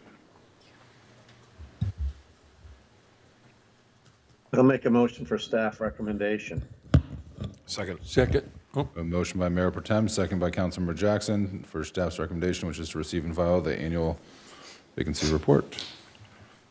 Any other deliberation? Madam City Clerk? Mayor Detoy? Aye. Councilmember Francois? Yes. Mayor Pro Tem Keegan? Aye. Councilmember Seaman? Aye. Councilmember Jackson? Aye. Motion passes 5-0. And I forgot to close the public comment, or public hearing prior to, so I'm sorry about that. Thank you, Madam City Clerk. And you're right, we can't get rid of you. Welcome back, Brandon. Thank you. This is for the public hearing for adoption of the fiscal year 26-27 budget. This public hearing is now open. Yes. Thank you, Your Honor. Just before Brandon jumps in, though, I want to take this moment to acknowledge city staff and all the work they did. This budget was a real team effort. Brandon and I went to every department head and below to have discussions to consider cuts of up to 10% in each department, what that would mean, how that would impact, and how that would inform our presentation to council about what that would mean and what would mean to the citizens of this community regarding their quality of services and maintaining those services. Everyone pitched in, everyone understood. There was no one who said, no, you can't cut my department or anything like that. They understood the situation that we are in and that we will continue to be in as we chip away at this. This is, like, as we said before, this is not the end of this discussion. It's really the beginning. These efforts are going to be a multi-year effort to right the ship. And not that we aren't righted now. We are presenting a balanced budget, but we have challenges. And the challenges are really to maintaining our quality of life in terms of the proper amount of cuts versus revenue enhancements. And so for that, I also want to give my appreciation to council for sitting through these 7 different presentations and the public as well, for giving the direction that you have and bringing back what, again, we're proud to present this budget. It's a reality budget. It's based in what the situation is as it was presented, and we've done the best to put together what we think is a good plan going forward, which we will build upon. We absolutely will consider and have considered hiring. No, I don't want to say a freeze, because just like we have priority-based budgeting, we have priority-based hiring. There are critical positions in every department that we are mindful of, but we will be looking at attrition. We'll be looking at efficiencies. You know, AI is just starting out. I don't want to sit there and say it's the panacea for every position we have, because it isn't. We are looking at efficiencies in the clerk's office, especially with PRA requests and other things. And we're looking at improving our workflow with Acela and ComDev and others. So again, very, very proud. It was said at the beginning that I inherited a great staff, and I absolutely agree. And they did a great job, and nothing proves that more than this budget. So thank you, Your Honor. Great, thank you for those kind of words, Steve. And again, just to echo those comments, here's the brief breakdown of the 7 hearings that we did have this year. A lot of feedback from commissions, community, council, many opportunities for community input. I think the direction was loud and clear from the survey: maintain core services, maintain quality of life, and that's kind of the North Star what staff used to prepare this budget for FY27. Again, 2-pronged strategy that was approached. We solved the initial $3.2 million deficit in 2 ways. One is deferring essentially car purchases for a year, and then minimizing our contribution to our general fund reserves. Again, still at a healthy projected 18% recommended general fund reserve, which resulted in $3.2 million, essentially solving the projected deficit for FY27. Staff took that approach 1 step further, is looking at where we can make reductions. As Stephen mentioned, looking at efficiencies, our department, and with Henry's leadership, looking at where we can streamline. We looked at reducing an accounting clerk position in our revenue services team. We are actively downgrading an HR position, and again, looking at our clerk's office to use technology to streamline some of our operations. So again, contributions across the board that Steve and the department directors tightened our belts and found $1.3 million of additional reductions that we are proposing to make in this year's budget. Again, going above and beyond to, again, save for that rainy day, which we'll talk about coming in the near future. So net, essentially those 2 deferred actions of $3.2 million, department reductions of 4.33, total budget relief of savings of $4.5 million. Again, a balanced budget achieved. And again, the North Star being making sure that core services and filled positions are maintained to make sure that we're able to execute on the services the community deserves and demands. A quick highlight of the CIP program. Again, there was a long, robust discussion with both the Parks and Public Works Commission. 24 active CIP projects, over $23 million in funding for next year, about $8 million of new funding for FY27, $15.4 million carried over. Joe and his team have a large plate, and they're executing as fast as we can recoup money. So there are a lot of long-term needs, as we heard coming down the pipeline. Planned city yard, what to do with the pier. Again, knowing that the cadence of street repair and maintenance could be ratcheted up. Again, maintaining that our infrastructure investment in storm drains and in parks. Here is our updated 5-year outlook, essentially reflecting the projected surplus for FY27, which we'll talk about in a little bit. Again, as Steve mentioned in the preface of this presentation, the budget is balanced for this year. We're talking about 3 major things in the near horizon: the county contracts, increased costs of labor, and the capital project needs moving forward. So staff does still project a modest deficit in the out years that is unresolved still. So 27 is balanced and taken care of with this slight projected surplus, but there still are pending storm clouds on the horizon over the next 4 years. So a few minor administrative revisions to the preliminary budget, which council received towards the end a few months ago. We added department performance measures. These are more just descriptions of some of the initiatives that the city's undertaking. The updated 5-year forecast, which you saw in the previous slide, that was formally added. A few technical changes. We added a $75,000 organic waste collection grant, which was booked and received during the interstitial period while the budget was being developed. So just reflecting the additional revenue received and planned expenses for that program. Final budget action is just transferring a council request to transfer $2 million of unspent FY25 monies into CIP to increase that fund balance. Again, in preparation for discussion about the city yard and pier discussions, which will kick off shortly thereafter once this budget is formally approved. And again, as we talked about, a $1.3 million surplus coming from department savings. Staff recommendation is to, again, this is a projection, is to come back mid-year to talk to council about what to do. One, are we still seeing a surplus at mid-year? And two, how should that money be programmed? So staff is recommending we come back at mid-year to have that review. Other than that, no material changes to the overall balanced budget approach. The strategy we used to come up and solve the $3.2 million deficit has remained. The same department reductions presented to council previously are still intact. So with that, recommended action is the council please receive public testimony, approve revisions to the preliminary budget, approve the one-time transfer to the CIP fund, assign the projected surplus to mid-year, and then adopt the formal budget resolution. All this will do is tie the bow on the proposed budget, which would be effective as an adopted budget July 1 of next week. So with that, that ends my presentation. Happy to answer any questions. Thank you. Are we able to get mid-year a little bit earlier in the year? Yes. Not in April, or whatever it was.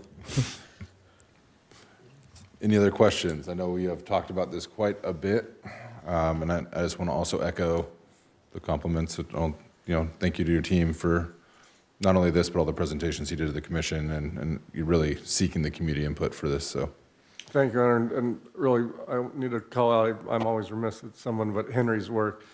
Comes in early, stays late, lives, breathes numbers for this city every day, and he just does a fantastic job in the budget. Any questions for staff?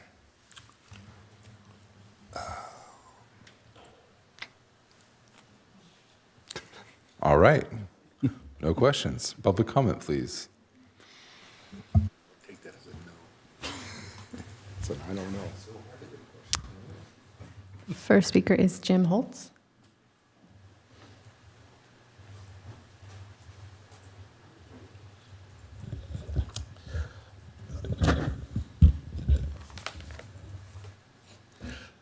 The last time I spoke, I protested about not speaking on 3 consent calendar items. I withdraw the 15C because I think I can squeeze it in here, but I still retain my protest on 15E and especially 15J. On the check register, I noticed a $18,645 payment to the Community Counterpart Services for a short-term rental program consulting services from November of last year through April of this year. Given the changing landscape for short-term rentals in the Hermosa Beach coastal zone, I understand why the city consulting may be necessary, but the agenda only shows the payment. I could not find anywhere the contract, scope of work, invoice detail, deliverables, methodology, or what the city actually received for the money. If this was a routine administrative support, that should be easy to explain.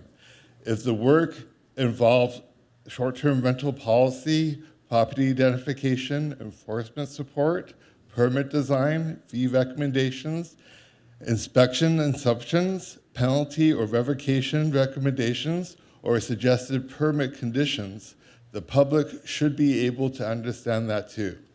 Please make the contract scope invoices and non-privileged deliverables public, or explain what portion the city believes cannot be disclosed and why. And on a separate note, since I have a minute, it would be really nice to have a clock right here so I don't overspeak. Instead of having to look up there, if you can put that in your budget, it would be greatly appreciated. Thank you.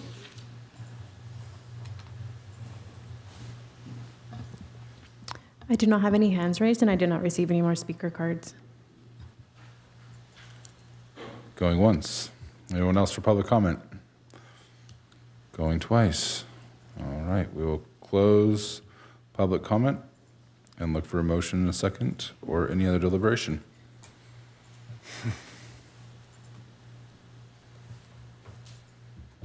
Thank you, Mr. Mayor. Before we get to a motion, I do want to thank staff and the community for all their input and the hard work in getting us to where we are today. It was certainly not an easy task, so I appreciate everyone who had a role in this. I'm going to bring this up now and then ask for a future agenda item, but I think it's important to bring this up now during the discussion about the budget, because it ties into some of the previous discussions. So if you can indulge me for a minute, I'd appreciate it. I think moving forward, one of the things that's going to be important is that I think the city needs to undertake an independent third-party operational review, similar to the approach we're doing with our legal services, well in advance of next year's budget process. I think that review should be paired with a series of dedicated study sessions where we can roll up our sleeves and take a comprehensive look at how city services are delivered. I think the review should evaluate staffing levels, overtime usage, scheduling practices, organizational structure, contracting opportunities, automation, technology, all the things we've talked about. Fee recovery and overall service delivery. We've talked about that for the last few months. If we're recovering costs through fees and charges, are we providing the level of service residents and customers expect? Are there opportunities to streamline processes, improve customer service, reduce manual workloads, and deploy resources more effectively? And I think really importantly, the discussion should be data-driven. Benchmarking, independent analysis, not anecdotes, assumptions, or the way we've always done things. I think given our fiscal challenges, everything should be on the table. The goal isn't simply to cut costs, it's also to ensure that we're delivering the highest level of service possible while being responsible stewards of the taxpayer dollars. And while I do appreciate the regular city council meetings, I think there may be a better opportunity or a better mechanism to roll up our sleeves and do a deep dive and to give it more time and focus outside of a regular council meeting.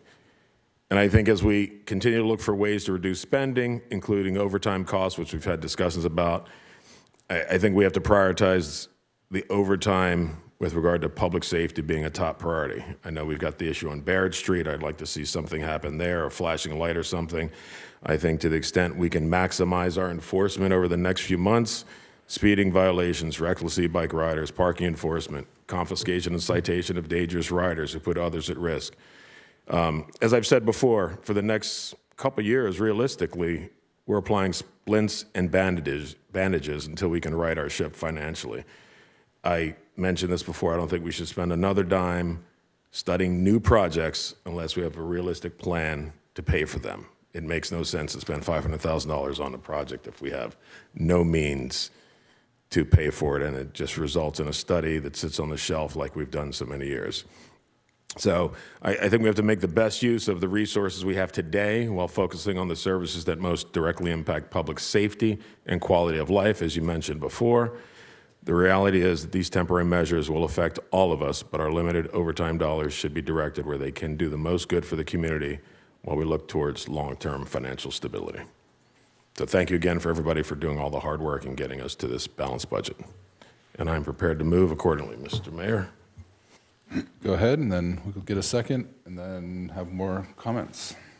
I'll second that. Oh, yes, make them. We have received public testimony regarding the fiscal year 2026-27 budget, and I move that we approve the revisions of the preliminary budget as shown in the staff report. Approve the following transactions from the general fund. Do I need to read all those, or?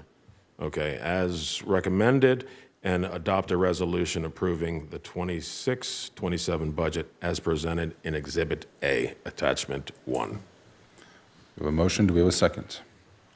Second. Second by Councilmember Francois. Any other discussion on this? I just want to reiterate to the public that we're not out of the woods. I don't ever like spending out of my savings account to keep our bills getting paid. And then we have some big contracts moving forward. So we'll be talking about this at a future or a later agenda item tonight. I applaud the work that Henry and Brandon and the team have done. in all the departments, but we definitely still need to invest in our open spaces, invest in our roads. And again, since I've been on council, I never understood why we don't save for those things up front, but that is city government. So looking forward to supporting this motion. Thank you for all the work, all the different hearings, and all the work that you put into it. So anything else? No, nothing new to add to that. Thank you. Mayor Pro Tem? None? I just wanted to comment that I appreciate all the staff work, but I want the public to understand that on page 5 of our staff report, it's got a graph showing the revenues and our expenses, with expenditures in red and revenues in green, and the disparity that we see coming up in the 28, 29, 30, and 31 budget is mainly due to the beach lifeguard services that were being requested to be paid for, which could be up to $3 to $4 million a year. And additionally, our fire contract renewal, which originally showed up with a 33% increase. So I just want the public to understand that those two large bills that are coming due are really at the crust of why we have these revenue expenditure problems, that the city isn't negligent in understanding that, but these two contracts both exceed almost $5 million. Appreciate those comments. All right, this public hearing is now closed. I did right this time. Madam City Clerk, could we have a roll call vote, please? Councilmember Jackson. Aye. Mayor Pro Tem Keegan. Aye. Councilmember Seaman. Aye. Councilmember Francois. Yes. Mayor DeToy. Aye. Motion passes 5-0. Thank you. Are you in as well, or are you actually taking a break right now? No one can be in. Okay. Welcome, Ms. Yang.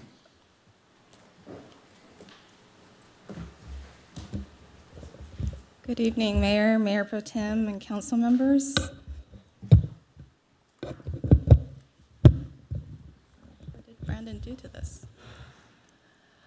I'm here to present the public hearing to review delinquent solid waste collection charges for consideration of placing charges on the property tax rolls as a special assessment.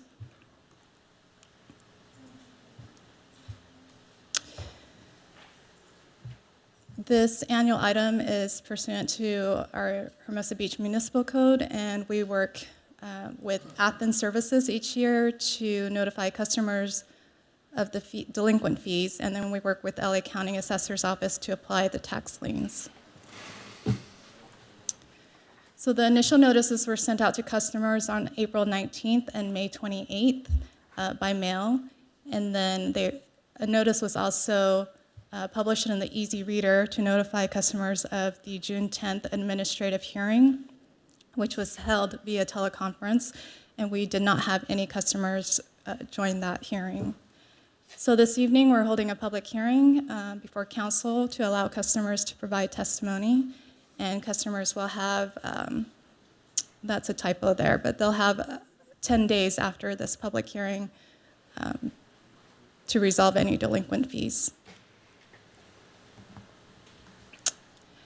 Currently, there are 84 accounts on the delinquent list, and the fees include, the final fees will include a $14 per account city fee and approximately $71 total LA County assessor fee. The city works with a consultant and the county to process the liens. So staff recommends that City Council hold a public hearing and receive testimony from affected property owners regarding delinquent refuse bills, and adopt resolution authorizing and requesting the county assessor to place delinquent refuse charges for Athens Services as a special assessment for collection through the LA County tax collection process. And I am available for questions, and we also have Darlene Gallo from Athens Services here. Thank you for that report. And thank you for being here for any questions on the Athens billing side. Any questions from my colleagues? This is a routine thing that happens every year.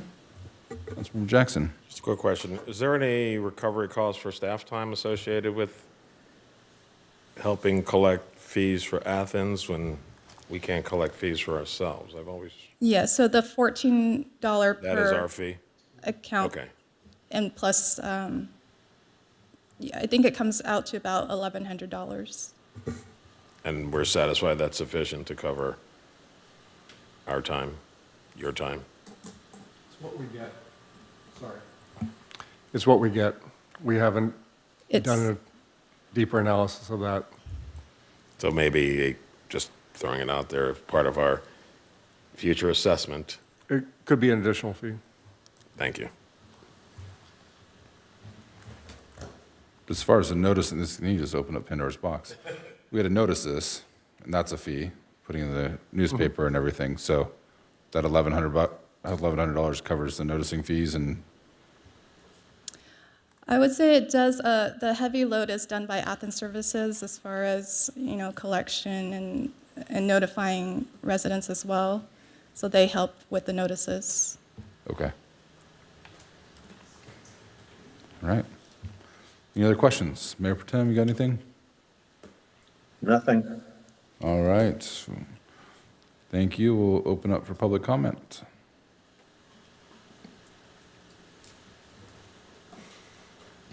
I do not have any hands raised, and I did not receive any speaker cards for this item. One last call for public comment. We will close public comment, bring it back to the dais for a motion, a second, further deliberation. Mr. Mayor, Yes, sir. I move staff recommendation. I'll second that. We got a motion from Councilmember Seaman, second from Mayor Pro Tem. I think it was a great motion. I will support it. Well, this public hearing is now closed. Madam City Clerk, roll call, please. Councilmember Seaman? Yes. Councilmember Jackson? Aye. Mayor DeToy? Aye. Councilmember Francois? Yes. Mayor Pro Tem Keegan? Aye. Motion passes 5-0. All right. Thank you, Ann. We have Brandon now. Public hearing is now open to conduct a Hermosa Beach Landscaping Street Lighting District fiscal year 26-27 and adopt a resolution confirming the diagram and assessment. Yes, sir. Good evening, Mr. Mayor, Honorable City Council. We're here to talk about the landscaping and street lighting district for the forthcoming fiscal year. Just a brief background.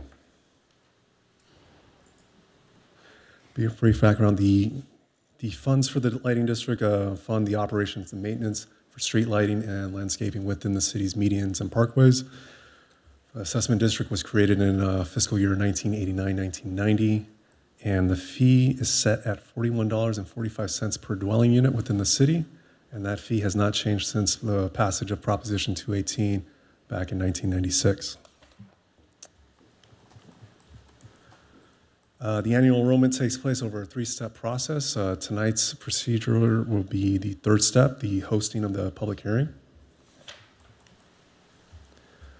So absent a majority protest, the city may levy the assessment beginning July 1st of 2026 and ending June 30th, 2027. For the forthcoming fiscal year, the anticipated assessment is roughly $459,000 versus the estimated cost of operating and maintaining the district at roughly $882,000 a year. The deficit is funded primarily through a general fund transfer. Staff recommends that we conduct a public hearing in connection with the levy of the assessments for the lighting and landscaping district for the forthcoming fiscal year. And if no majority protests exist, adopt a resolution confirming the assessment found in the engineer's report for the forthcoming fiscal year and levying that assessment on the tax roll for the fiscal year beginning July 1st, 2026 and ending in June 30th, 2027.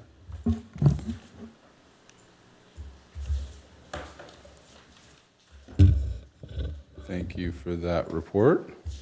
Just a couple questions. So just again, stress that the general fund is subsidizing the street and landscape district, correct? That is correct. About $420,000 a year. That's just maintaining and operating the district, correct? This isn't improving the district immensely. I mean, this is something that, again, we've always heard from the businesses, they want string lighting in downtown. This is just maintaining what we have. There's no That is big correct. CIP projects at this district. But if there was in the future to revisit this lighting district through a ballot measure, there could be improvements to said district and funding a little bit better. All right, any other questions? Yes. Yes. How is the assessment distributed among the properties? Is this one equal share per property, or is it based on lot size, number of units per address? I mean, basically, how is that? It's based on the number of dwelling units on the parcel. Okay. And what is it per dwelling unit? It's $41.45 per dwelling unit. Okay, thank you. Any other questions? All right, we will open up public comment.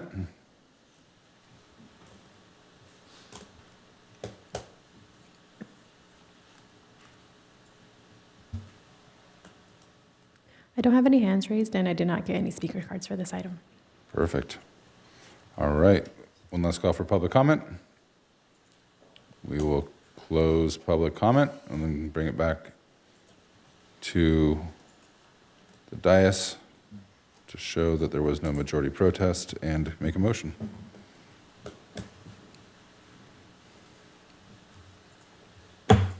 Mr. Mayor, I move staff recommendation. All right, is there a second? I'll second that. Okay, we will close this public hearing and ask for a roll call vote. Mayor Pro Tem Keegan, Aye. Councilmember Jackson, Aye. Mayor Detoy, Aye. Councilmember Francois, Yes. Councilmember Seaman. Aye. Motion passes 5-0. All right, now we will open up the public hearing on the annual levy of the sewer charges on the property tax roll. Welcome back, Brandon. Thank you. Let's see.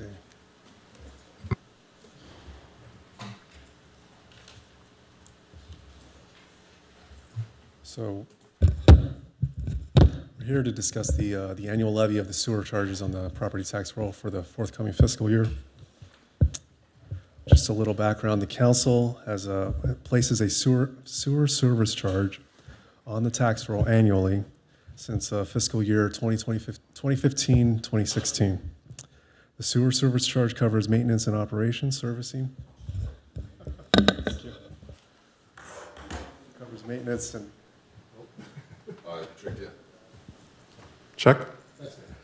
It covers maintenance, operations, and servicing and capital improvement projects for the city sewer system. It is increased per the Hermosa Beach Municipal Code. It is increased annually per the Consumer Price Index for urban wage earners and clerical workers, also known as the CPIW, and is capped annually at 5%. For the forthcoming fiscal year, the CPIW was 3.0%, as determined by the Bureau of Labor Statistics. Sorry.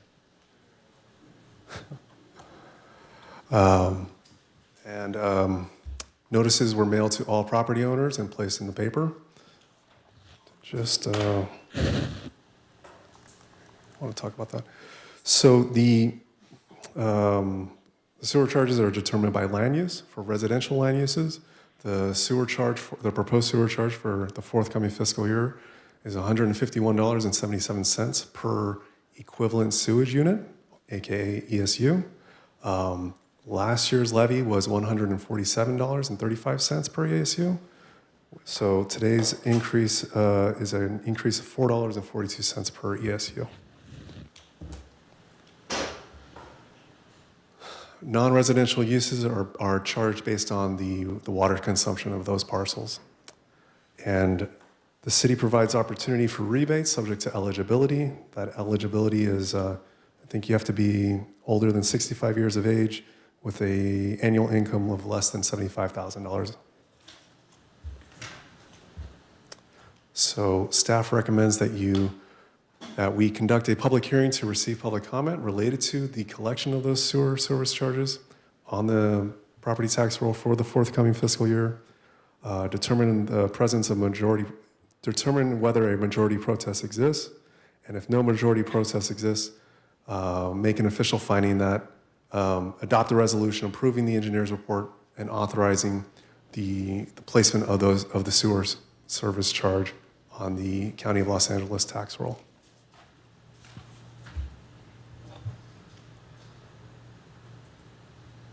And that's it. If you have any questions.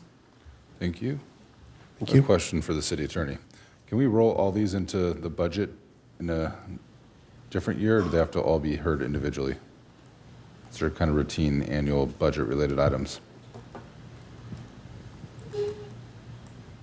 If the council would like to consolidate, I think that's what you're asking. You'd like to consolidate them into one, yes. Public hearing? Yeah, one public hearing. You can do Okay. that. If you decide that, you have to make a decision to do that. Any questions on this public hearing about the annual levy of the sewer charges? Seeing none, Madam City Clerk, public comment, please.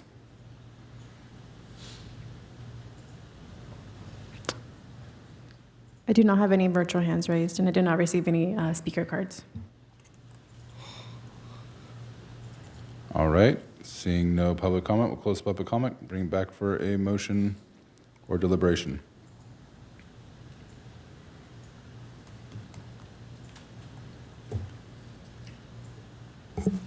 Mr. Mayor, Yes, sir.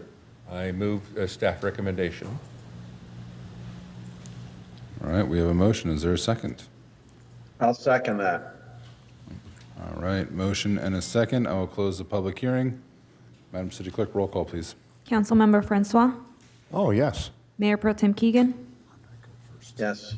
Councilmember Seaman, Yes? Councilmember Jackson, Aye. Mayor Detoy. Aye. Motion passes 5-0. I knew we couldn't get rid of Brandon. All right, it's your turn to shine again. Like a bad cold. I'm back. 2 more, I promise. We're using this one. Thank you for those reports, by the way, other Brandon. He's the better Brandon.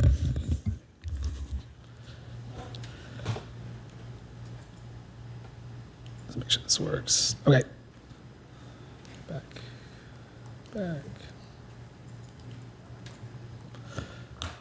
Mayor Council, hello again. So I think this is kind of a carve out from the budget discussions that we've had over the past few months. I think what Councilmember Mayor Pro Tem Keegan pointed out was that we do have an unresolved projected structural deficit starting in FY28.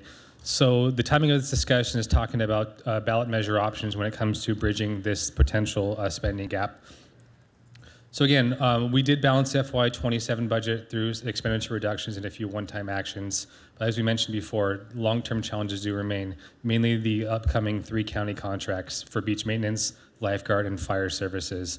So this item, staff is seeking formal council direction regarding a few potential revenue ballot measures for the upcoming November 2026 ballot consideration.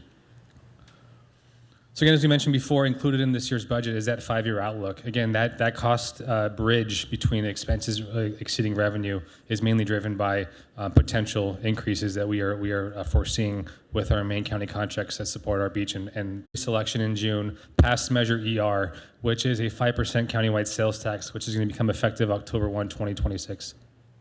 0.5, sorry, 0.5. Sorry. Currently, Hermosa's sales tax is at 9.75. Again, with Measure R being enacted, this rate will go to 10.25. At the same time, the California legislature approved AB 1768, which essentially increased local sales tax authority from 2% to 3%. What this is essentially doesn't have Measure ER hit against the local cap. So what this does, it preserves our ability in cities like ourselves to be able to pursue local sales tax measures, independent from hitting that cap, which would have been a prohibitive hindrance for us to consider even sales tax measures moving forward. So let's talk about a few options on the docket. Again, each %% sales tax increase equates to about $1 million. So a half-cent sales tax would project to increase local revenues by about $2 million annually. A full 1%, again, would approximate to about $4 million annually. Again, our current rate here locally is 9.75. With Measure ER, it's going to go up to 10.25. Again, this showing you the cumulative effect with Measure ER, with the potential half cent and with the potential full cent tax there. So let's talk about the community survey results. So again, 94% of residents rated the quality of life excellent or good. I think the message we heard from the survey was, I'd like to maintain the services I currently have. Our quality of life is good. We are satisfied with city services at an 80% clip. And an initial test, as reviewed in a previous council item, talking about the potential sales tax measure. The initial ballot test showed a 56% projected approval for the potential sales tax increase. After information 4 was presented, that number ticked up to 62%. After opposition arguments were heard, the number ticked down to 55%. Still, again, this is a 50% plus one sales tax measure. Unlike many you saw on the ballot in June that revolved around parcel taxes, that requires a 2/3 vote. A general sales tax measure just requires a 50% plus one to pass a local election. Also on the docket is the transient occupancy tax, the hotel bed tax.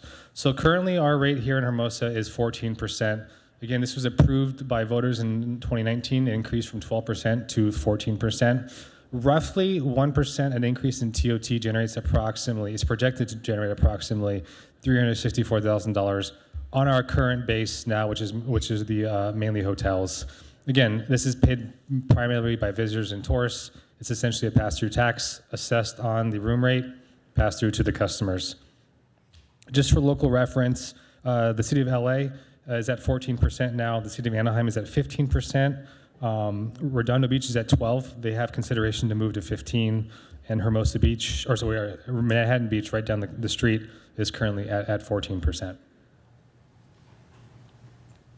So some policy considerations when considering any increase to TOT. Again, compared to a sales tax, potentially less direct impact on residents, as it again is charged to tourists as they visit our hotel and properties.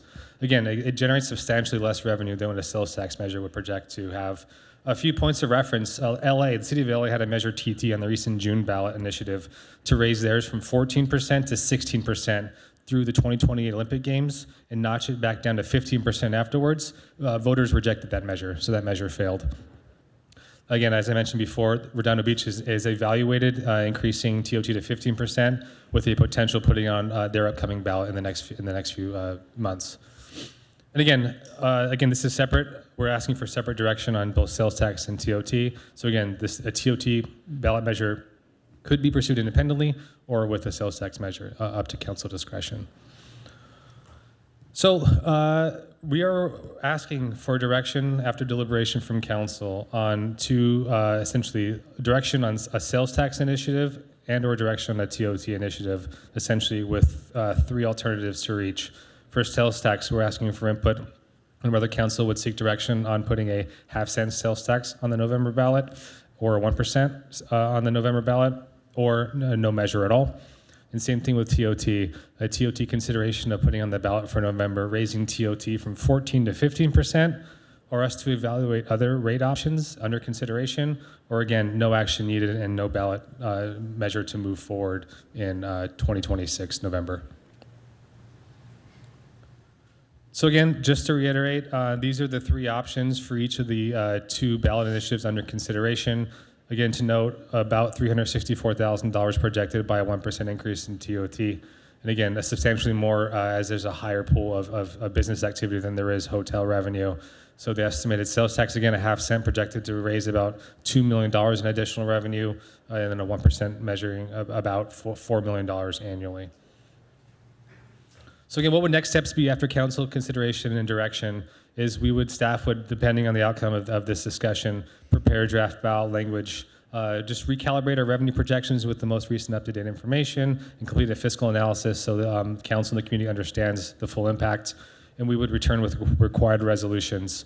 Again, the deadline to submit a ballot measure text to LA County is August 7th. So depending on direction today, we would come back at our next scheduled council meeting, which is on July 28th, or a special meeting scheduled as necessary. But the plan is that if there's direction to move forward with either of these initiatives, staff will come back with formal resolution on July 28th to be able to meet the August 7th LA County deadline. Again, this is all for the general municipal election with the council seats on the November 3rd, 2026 ballot. So with that, that concludes our staff presentation. I'm happy to answer any questions and ready for a robust discussion. All right, I'm sure there's no questions, so let's move on. Kidding. Councilmember Francois. Thank you.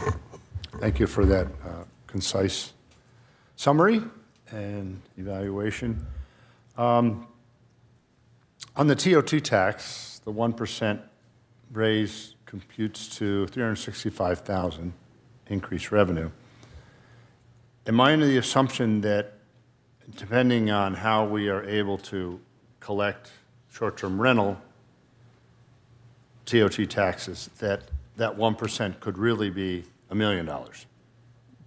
Potentially, I think the unknown, so that 364 was calculated on apples to apples, essentially what we were doing before any kind of action, council direction on short-term vacation rentals. So that's essentially on our ongoing base. So just with our normal hotel base, we're projecting about $364,000.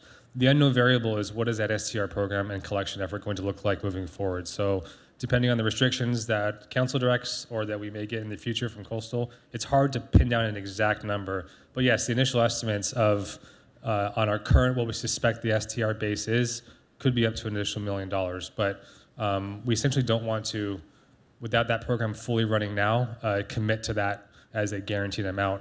The 364 amount, we are pretty consistent in knowing that our current ongoing base reflects a potential ongoing revenue stream of about $364,000, with your caveat noted, could be higher based on STR implementation.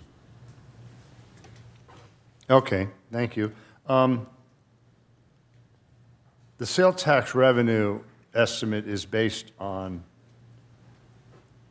current sales, but we don't know how that would be affected if we were to increase the sales tax, and how customer purchasing power could be varied because of that, whether they go to neighboring cities or we no longer have an advantage in Hermosa Beach having a lower sales tax than our neighbors, right? We don't know the effects that would have on the projected revenue. Is that correct? We don't. I think there are many variables talking about what we could project in sales tax. We obviously have a coastal tourist community. One of our main sales tax drivers is the restaurant and bar industry downtown. Is that affected by the question is how price sensitive are customers to go down to a restaurant? I don't know the answer to that. I would argue that general macro trends as far as inflation, it probably has a heavier impact on purchasing decisions than necessarily a sales tax rate. I'd argue that perhaps, yes, when comparing like the idea to buy a car, high ticket items could affect that.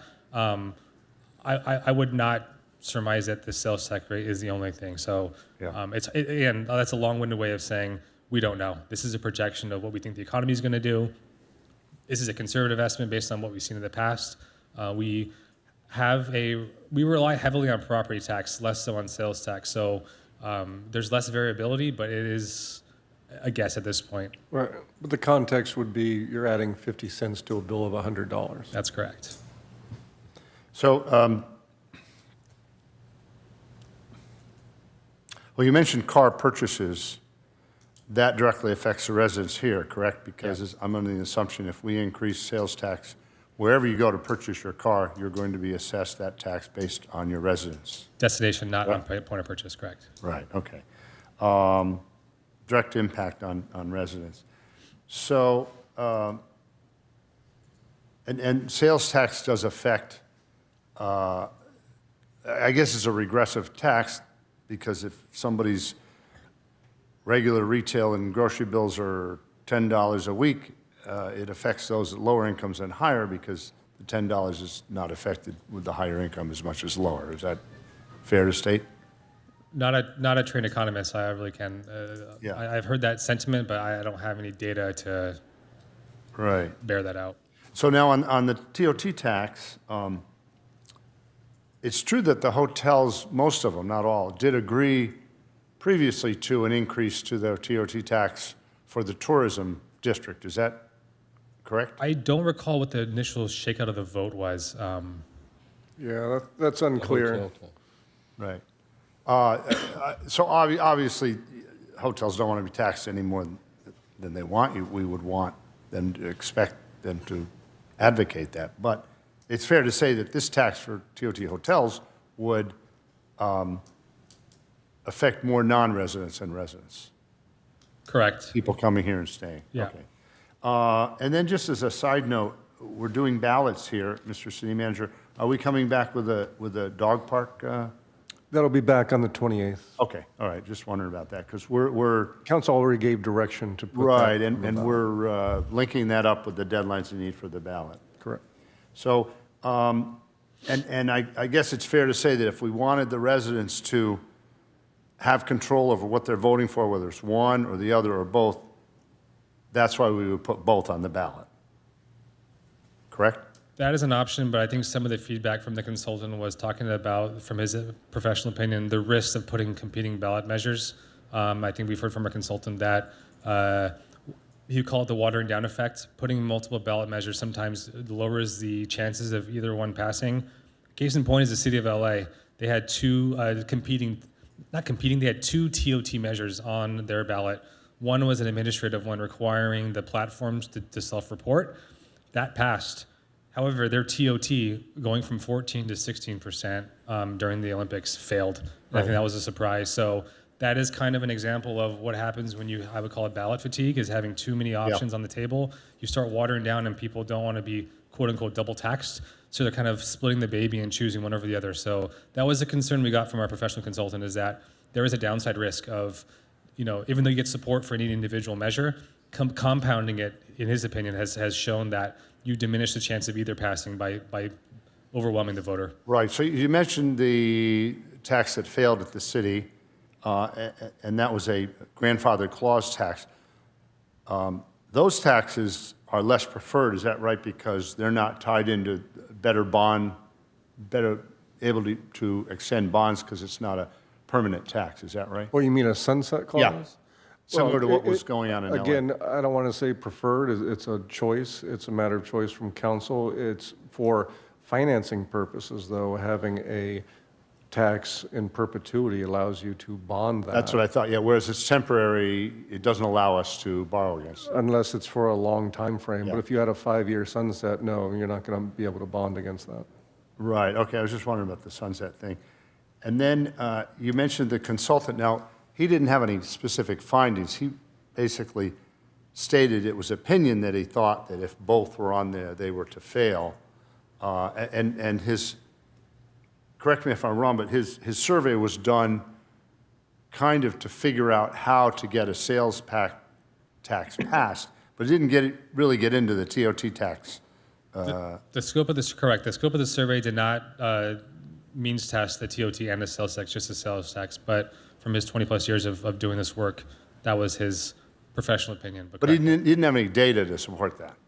We didn't request Yeah, it. okay. All right. Thank you. That's all I have. Thank you, Mr. Mayor.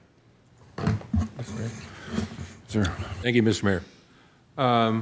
How much total sales tax was collected in Hermosa Beach last year? The total amount? I think it's roughly $3 million, but I'll check. How much? I think it was roughly $3 million, but I'll Well, that's how much we got. How much was collected altogether before the county and the state and everyone else took their little slice of the pie?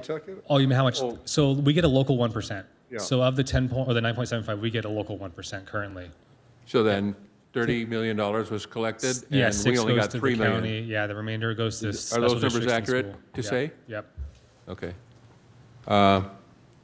And if we did pass a sales tax, well, all right, I'll get to that later. All right, so thank you. So $30 million was collected last year in sales tax in Hermosa, and 1% of it we got to us is $3 million. Okay, thank you. My only question. Do we have a breakdown on what was visitor paid versus residents paid? There is some credit card data you can grab. There was a consultant that we could engage to do that. Some cities have engaged in that.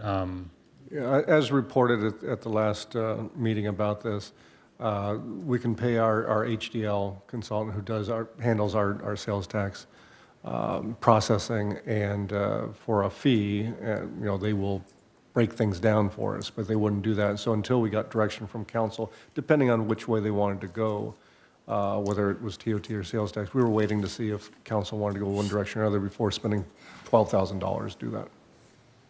But in a similar measure to the neighbors to the north, I think that number was 50-50, if not favored visitors. I know that they're To the north, it was 61% visitors. visitors. Okay. All right, Councilmember Jackson. Mayor Pro Tem. Yeah, I'd just like to point out that, yeah, 61% came from visitors. I don't think we should spend $12,000 to find out the same kind of information. That's all. Any other questions? Madam City Clerk, could you have public comment, please?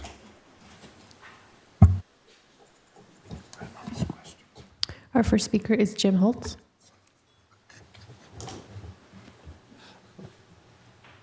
Uh-oh, liability insurance.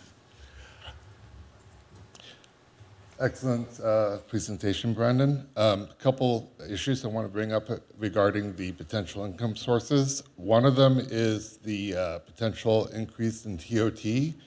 As if we were keeping up with the Joneses, let's make ours 15% because all the other cities are 15%.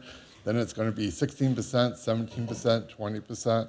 I mean, I don't mind as long as it's across the board. I mean, this is paid by the renter, not by me. So if I rent a room for $100 and it's 14%, then they're going to get a separate line item saying $14. I'm sure you've seen that on hotel bills when you stay in a hotel. And also, all the major sites can forward that money directly to the city where the host doesn't have to be involved at all. It's just boom, right there. And it's a simple thing on the dashboards, at least on the sites that I use. So I just want you to consider that. Also, the increase in TOT is relatively small as far as total revenue compared to the sales tax. And Hermosa Beach is not a big city like Santa Monica where, you can't really, if you want to stay right near the Santa Monica Pier, you have to go pretty far away to get a cheaper hotel rate, where Hermosa Beach has to compete with Redondo and Manhattan Beach.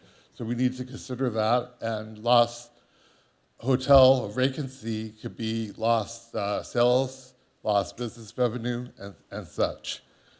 The other issue is a council person and also a member of the public suggested that we should increase the TOT for short-term rentals, like 2%, like it's done in Santa Monica. I just want to make clear that Santa Monica short-term rentals are illegal. Only home sharing is involved, where somebody rents a room, where that might involve an extra cost.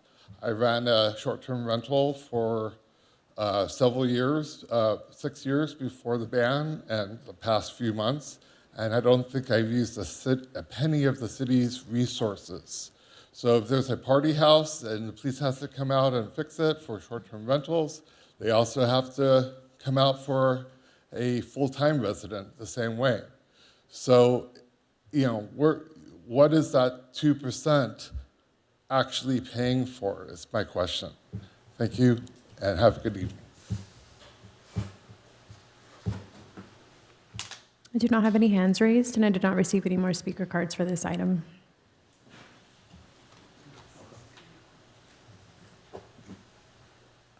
Just real quick, I mean, the sales tax measure failed 2 years ago. As you prepare a draft and the ballot measure language, I would ask you to consider maybe a sunset clause on this. I think it would be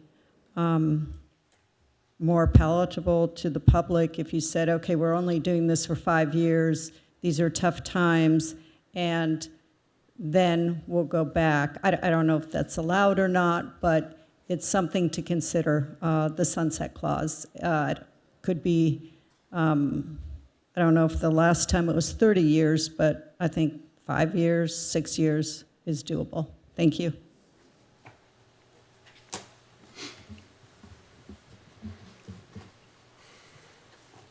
No one online.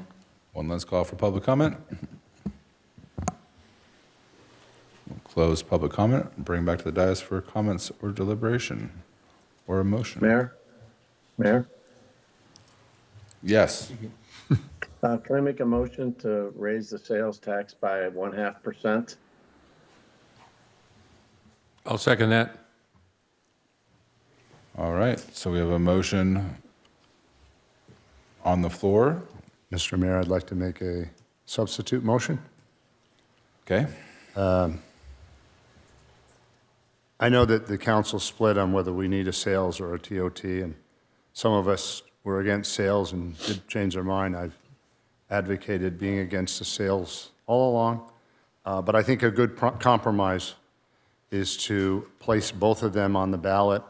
We don't need to deceive the voters into thinking if both of them are on the ballot, they might fail. Let's let the voters decide, fair and square. So my motion is to place a half-cent sales tax on the ballot along with a 1% increase on the TOT tax and have them both placed on the ballot. That's my motion. Okay, is there a second for that motion? That motion dies. We'll go back to the original motion. Mr. Mayor, may I comment? Yes, sir. I think that there is little appetite for two ballot measures. The survey seemed to indicate that, and just my own personal survey, talking to people in town about this, seems to indicate the same thing.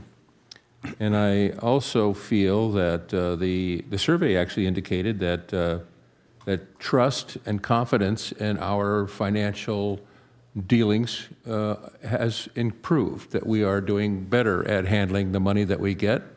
And in the last two sales tax measures that failed, there was very little confidence that we would spend the money wisely. And I think that's a different story today. And so for that reason, in 2022, I was for the sales tax, but for different reasons. Next year I wasn't. Now I am again, because times change. It's not an indication of not being able to make up my mind. That's an indication of different circumstances. And so I think that the wisest thing we can do is go for the sales tax, but some prudence is necessary here, being good stewards. I don't think that we should go for a 1%, 1 cent or 2 cents and so on. I think half a cent is the right amount and the right thing to do. It's conservative, it's reasonable, and it gives us quite a bit of leeway over the next 5 years. That's roughly $10 million, if that's correct.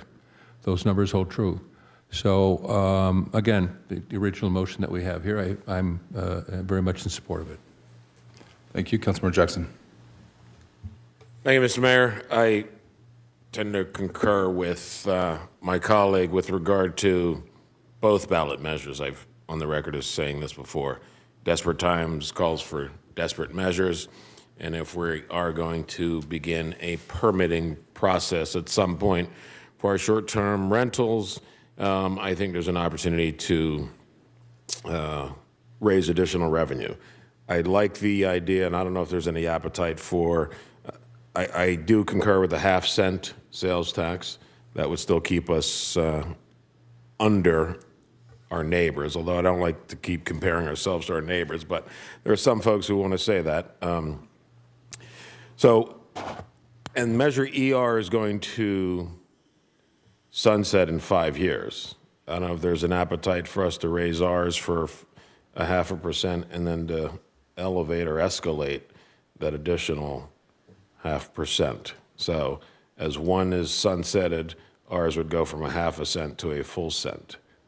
I don't know if there's any appetite for that, and that would still keep us lower and in the ballpark of our neighboring cities.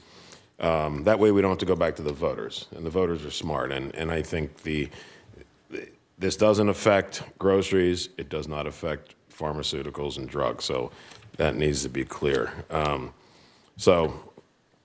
I would like the idea of a 0.5 cent now, consistent with what my colleagues have said, with the opportunity for an escalation once the Measure ER sunsets in 5 years. I don't know if there's any support for that. With regard to TOT, Inglewood has a 15.5%, Santa Monica has a 15%. They also have a higher TOT for short-term rentals. I think there's an opportunity for us to raise our TOT I think 15 and a half. I mean, if Inglewood's 15 and a half, I know Manhattan Beach is looking to raise there. Santa Monica's 15%. I don't think there's anything wrong with the 15% in Hermosa Beach. And then I would also look at a higher TOT consideration for short-term vacation rentals, seeing that there is a considerable burden on the city to try to enforce and to collect with the thousands of platforms out there, and there is no mechanism, and we're playing constant whack-a-mole. So I support both going on the ballot measure. I think we have to be clear, and it would be clear, and part of our job would be to educate folks that one is borne by all the visitors, the other one is 50-50. But at the end of the day, we can't afford to keep waiting and hoping that things are going to get better, because they're only going to get more expensive. And if we can get our revenue generating now, then in those outer years when we're trying to make some of those bigger decisions, at least we've got some financial stability. So I don't know if there's any support for the 5% that would escalate to 1% when Measure ER sunsets in 5 years, and then TOT consideration for us to look at a 15.5 for hotels, and a 17.5, 18% for short-term rentals. Just to clarify, you meant 0.5%, right? Right. Correct. So do you want a substitute motion, or do you just want to ask the motion maker to see if he was amenable to the increase on the sales tax side or anything else? I will substitute motion if there's any support. Is there a second to that? Well, can you So your restate it? substitute motion included both 0.5 to 1, TOT and the sales tax. Correct. including the TOT increase of 1%, plus an increase on short-term vacation rentals above the Right. 1%. To do both. To do both. All three. So that also included a sunset clause. This Measure ER sunsets in 5 years. Right. So that 0.5% that the county is now taking will sunset, meaning there's that 0.5-cent delta that could be there for us. So we had talked about a 1% before Measure ER passed. Right. If we were to go a 0.5% now, and then it would escalate to 1% when Measure ER sunsets in 5 years. So when that happens in 5 years, we would bring it up then to find out. No, You're it's talking part about of an automatic. It's automatic. We put that in the ballot measure. That way we don't have to go back and do this again. We have to make sure people understand that, the 1% we were seeking before Measure ER, we would still get those revenues, but they would not bear that additional expense of Measure ER plus a 1%. I will and second we'll that still motion. be better off than where we are. I'll second that motion. Thank you. But that includes both sales tax and TOT. Yes. Okay. So singular measure or Well, three measures? Two measures. Two measures. One being the sales tax, one being the TOT. One motion, two measures. One motion, two measures. Yes. But I'm happy to. 0.5% for 5 years, increasing to 1% With the sunset of Measure sunset ER. of ER would be one measure. The second measure would be a 1 cent TOT increase for hotels and a 2%. 2 to 3%, whatever. We get to choose. We can talk, let's go 3 for discussion purposes. 3% TOT for STVRs. But I'm not, I could plus or minus that.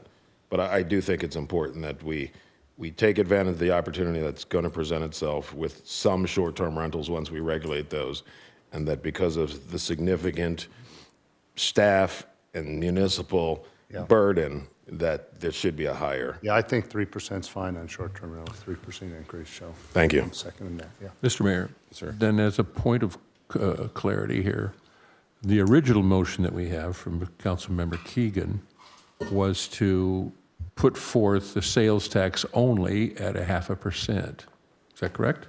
Correct. Okay. Then the substitute motion is that plus the sunset, plus the extra half at 5 years, and the TOT tax. Correct. Okay. With two levels. Beg your pardon? With two levels of TOT, one for hotels and one for short-term rentals. So it's quite a bit. That's a mouthful. Yeah. So, Councilmember Keegan, would you accept a friendly amendment to your original motion? Wait, we're on the substitute motion. Yeah, we are. Excuse me. You can make a substitute. I can make any comment that they want, right? You can make another substitute motion. Okay. Another substitute motion. All right. Well, let's do it that way then. Same difference. To stay with one ballot measure, sales tax, increase by 0.5% now at this juncture, and then at the end of 5 years, include another 0.5% when the other sales tax drops down. Would you?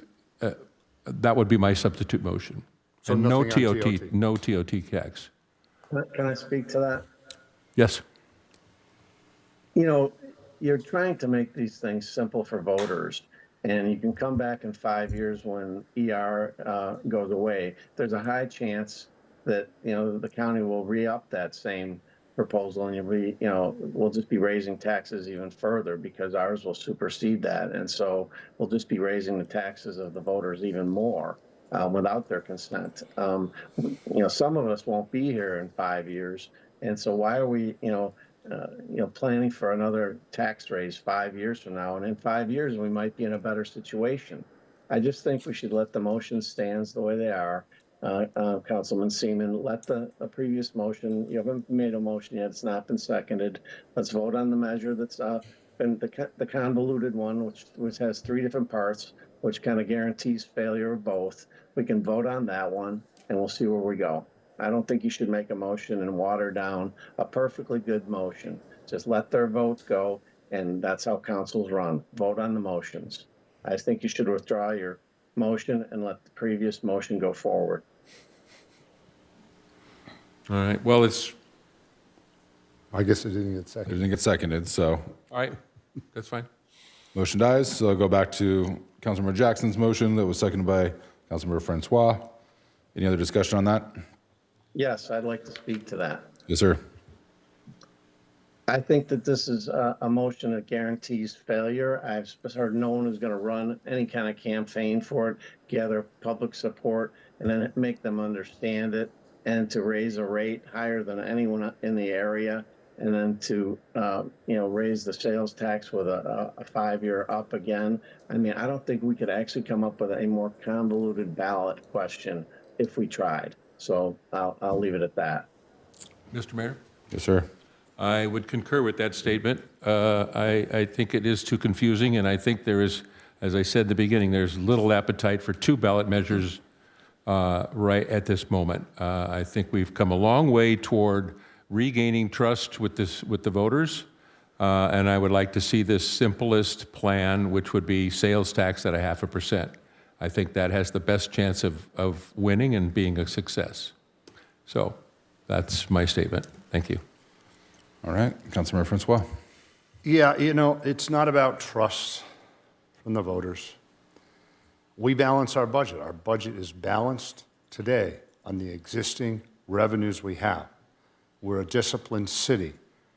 Yeah, we're making revenue changes and expense changes, but we can do it. We can handle it. We don't need to raise a sales tax. This motion in front of us, I don't think fools the voters. They're going to have 2 separate ballot measures on the ballot. This idea that, the sales tax ballot isn't going to pass if the TOT is on there as well. Well, let the voters decide. That's what we're doing here, giving the voters the opportunity to decide which they want. And there's been no studies about the TOT tax and whether people want it or not. Most residents you talk to agree the TOT tax is fine. It doesn't affect the residents. It affects the people that come to this city, that, it affects them. And the hotels are already more expensive in Manhattan Beach. So us raising our TOT tax here just brings the competitive edge better to Manhattan Beach anyway. The motion also incorporates short-term rentals by having that increase in the TOT tax extra for short-term rentals that may discourage the proliferation we may face here of short-term rentals in the city, if that's what we're concerned about. So, let's get some revenue from that. Let the voters decide. 2 separate measures, 2 separate votes. I trust the knowledge and the expediency of the voters and the residents here to determine which one they really want to vote for and support, if not both. So I support this motion. I encourage my colleagues to seriously consider this, because otherwise we're just ramming taxes down the throat, not even giving the option of hotel tax increases, which should be there on the ballot. Thank you. Thank you. Any other comments? Final. Thank you, Mr. Mayor. We are $12 million where we should have been if these ballot measures had passed several years ago. We cannot make up for that budget shortfall. You look at where we're going in 27 and 28, we are going to need more than a half a cent. We have to generate revenue. That's the reality of it. That half a cent in and of itself is not going to be enough to close that budget deficit. And then, oh, by the way, we're going to have higher costs across the board for all city services. So, nobody likes it, nobody wants it, but these aren't going to be the only ballot measures on there, least we forget. We will also have additional county ballot measures, and we will have statewide ballot measures. And it'll be incumbent upon us to help educate the folks to understand.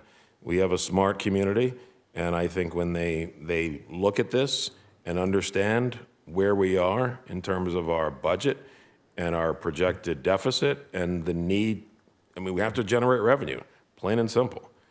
We have no choice, and desperate times calls for desperate measures, and I think these 2 ballot measures are certainly more than reasonable at this time. So, thank you, Mr. Mayor. All right. I think that has been discussed. We will vote on the substitute motion first by Councilmember Jackson. Madam City Clerk, roll call, please. Councilmember Seaman? No. Mayor DeToy? No. Councilmember Jackson? Aye. Mayor Pro Tem Keegan? No. Councilmember Francois? Yes. Motion fails 2-3 with yes votes by Councilmember Jackson and Councilmember Francois. Thank you. And then we'll take us to the original motion of a clean half-cent sales tax made by Mayor Pro Tem, seconded by Councilmember Seaman. Vote as well. Mayor Pro Tem Keegan? Yes? Aye. That's not you. Oh, I thought you said Seaman. I'm sorry. No, Keegan. Thank you. Sounds the Councilmember same. Jackson? Aye. Councilmember Francois? No. Mayor DeToy? Aye. Councilmember Seaman? Yes. Motion passes 4-1 with a no vote by Councilmember Francois. All right. You said the dog park ballot measure is coming back at our July meeting? Yes, so we'll have all the legal language for that, the ballot statement, everything, and so, with this one as well. We had a public commenter talk about height limits. Is that something that is on staff's radar, or Height limits? in the downtown area? We don't have that for a ballot measure. Well, I didn't know if this discussion was, one of the public commenters mentioned it, so that's why I didn't know in the downtown area. We don't have that coming back on the 28th, to my knowledge, not for the ballot measure. Okay. I have a question, Mr. Mayor, regarding the subject here. Is it appropriate to entertain a motion for a TOT tax only? We didn't really vote on that. We voted on a combo and a sales tax only. So, if you'd like to make a motion, this item's still open. Councilmember Jackson, you want to make a motion? Sure. I would move that we have a separate TOT ballot measure on the November ballot with a 15% TOT, 1% increase, and an additional 3% increase for short-term vacation rentals. Is there a second? Would you consider changing that and keeping the short-term rentals out of it in the hopes of reaching a compromise to get a TOT tax on there? Or? You asked him to make a motion, and he did. Yeah, I know, so- he made the motion. Is I just that, wanted- is that a wanted to ask. friendly amendment or? No, there ask a him if he- second or no, not? there's no such thing as friendly amendments. If he wants to change his motion, I that's. mean, if you want to make a motion, if Yeah. you're not happy with it. I'm Yeah, just no, wondering- I think it's important that the short-term rentals pay more than the hotels. Yeah. For all the obvious Okay, reasons. I'll second the motion. Thank All you. right, we have a motion and a second. Any discussion on this motion? Madam City Clerk. Mayor Pro Tem Keegan, No. Councilmember Francois, Yes. Mayor Detoy, No. Councilmember Jackson, Aye. Councilmember Seaman. No. Motion fails 3-2. With no votes by Councilmember Francois voted yes, Councilmember Jackson yes, and Councilmember Seaman yes. I'd be interested in making a motion to raise the downtown height limits from Hermosa Avenue to 14th to 10th Street for commercial zone properties to 35 feet. Holy moly. Point of order, I don't think we have any information on this at all. Yeah, I'm not sure we can do that because that wasn't on the agenda. Can be a future agenda item, though. It'd be a future agenda item, but it's not appropriate to talk tonight. I'll make that a future agenda item. Okay. All right. Any other conversation on this? Yes, Mr. Mayor. Yes, sir. May I make a comment, please? I swear that on 2 occasions this evening, I can hear waltz music in the background.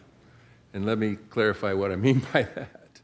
On 2 separate occasions, this council, we were dancing, okay? There was compromise, there was discussion, there were 2 points of view, and we ended up with a compromise. That's a dance that you do. You agree, you disagree, I don't like this, I like part of that, I don't like part of this, I like part of that. And that's the way this is supposed to work. And I just want to say that I'm very proud of all of us here tonight, and that this is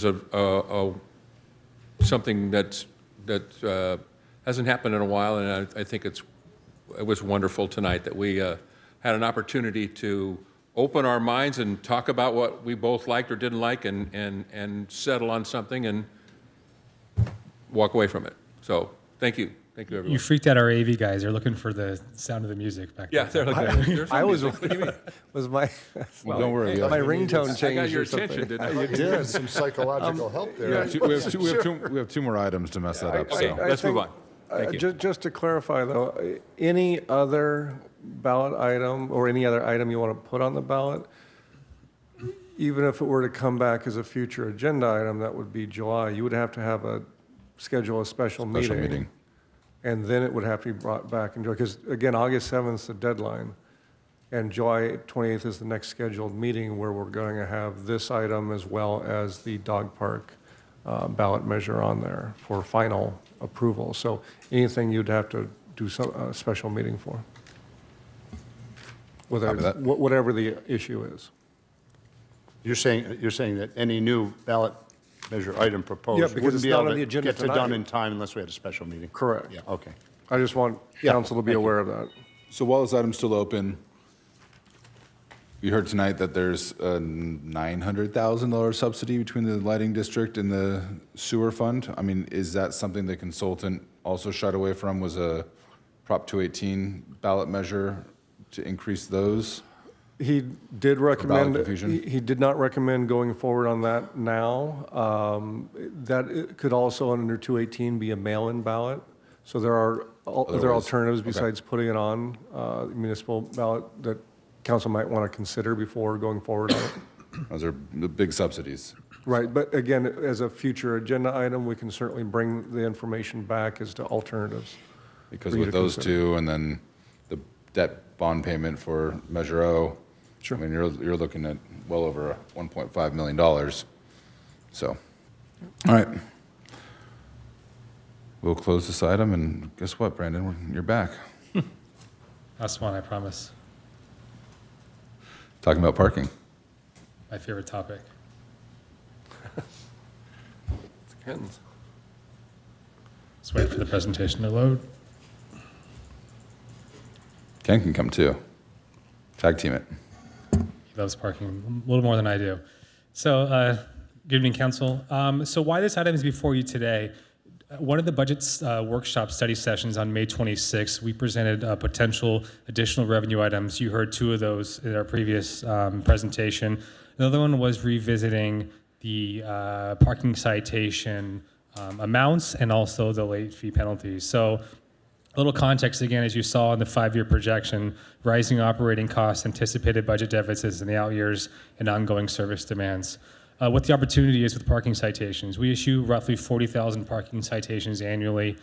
We did actually an analysis of the last 2 years. There's about 25% of those have incurred a late penalty, which is a significantly higher amount than I originally assumed. So it's 26% I think 1 year and 24% the other. So as far as a deterrent, the $30 one-time late fee charge does not seem to be a massive deterrent.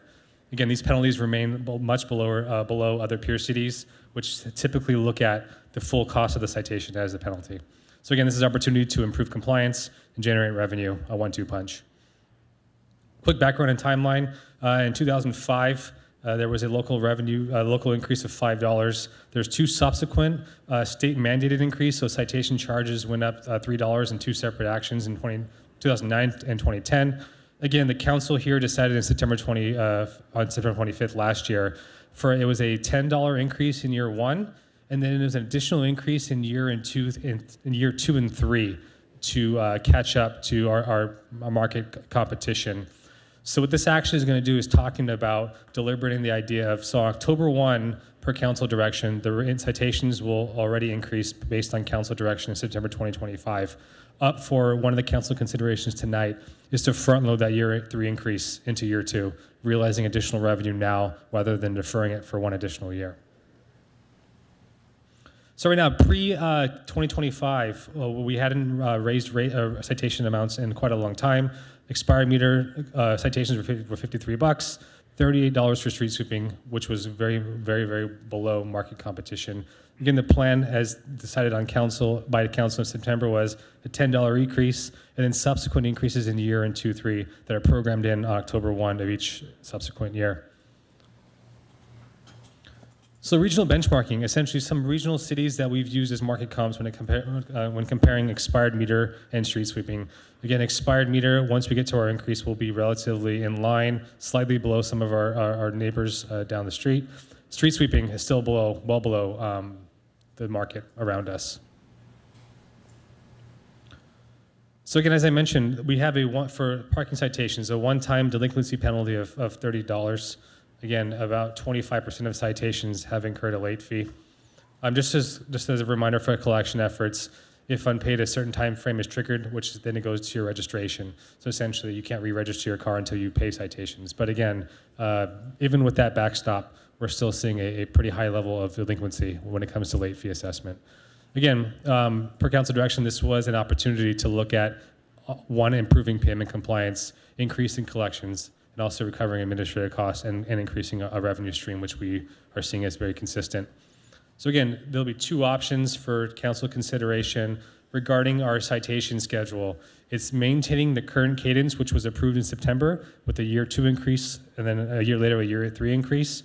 Option B for your consideration today is pulling forward that year 3 increase to realize more revenue now rather than in October 1 of 2027. And again, for council to consider potential changes to our late payment penalties. Again, option A is maintaining our current penalties, a one-time $30 fee, or option B, increasing late payment penalties, open-ended. The industry standard usually is a payment penalty of the full cost of citation. We're open to discussion of what that looks like, but essentially status quo of $30 or something a little more punitive to encourage better compliance to lower that 25% of our citations incurring a late fee. Again, so fiscal impact, roughly, if we accelerated the citation increase, pulling again forward year 3 to year 2, upwards of $250,000. Again, that's highly dependent on customer behavior. Increasing late payment penalties can range from $100,000 to $200,000, again, depending on how high or low the council decides to increase that amount. Again, a potential annual impact, if both taken into consideration, $350,000 to $450,000 ongoing structural revenue. And key considerations, obviously, this is a multi-pronged approach. You're talking about fiscal sustainability and the budget considerations, obviously. Looking to administratively efficiently operate our parking, mainly the big part being compliance. I always talk about one of our biggest city resources is parking availability. These citations are meant to change behavior, and if 1/4 of all residents aren't paying on time, there's a question that comes into consideration of whether how effective these citations are in changing behavior. So again, the staff recommendation is to adopt a resolution depending on the two late payment fees and also the citation increase, whether council has any appetite to accelerate the year 3 citation increase. Again, expected benefits, hopefully a more punitive system in place to encourage better turnover in parking, freeing up resources for our community and for our visitors. So with that concludes my presentation. I'm happy to answer any questions and have a discussion. Quick question on the October implementation. Is that just because we passed the last one in September? Yeah, so we had the October one was the first increase to, I'm going back to this one here too. Budget-wise, would it help if we just align these in fiscal years moving forward, or doesn't really matter because? We could change it, yeah. There was no necessary cadence. I think it was just because we heard in September, we'd use October 1 as just the immediate effective date. So council can change when these are applied to also. And then the expired meter, is that also the 1 hour ticket as well? Yeah, I believe so. Or is that a different schedule? Yeah. I just want to make sure that we're talking not only about the expired meters, but the 1 hour zone. Ken probably knows. You don't have that memorized?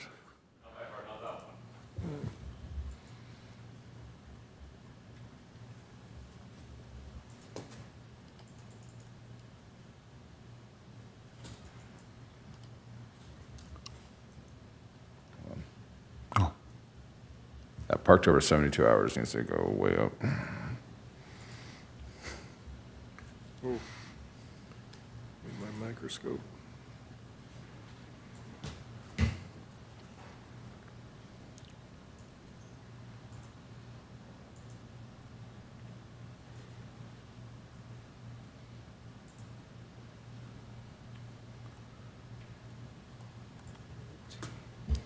Is that the time limit parking? Yes. Okay, so that's 10-3-2-260.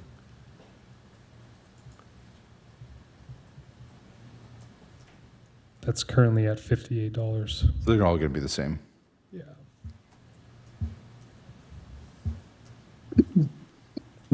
Okay. Councilmember Francois. Yeah, thank you. Regarding late fees, what's the current late fee? $30. And One we're time raising assessment. it to?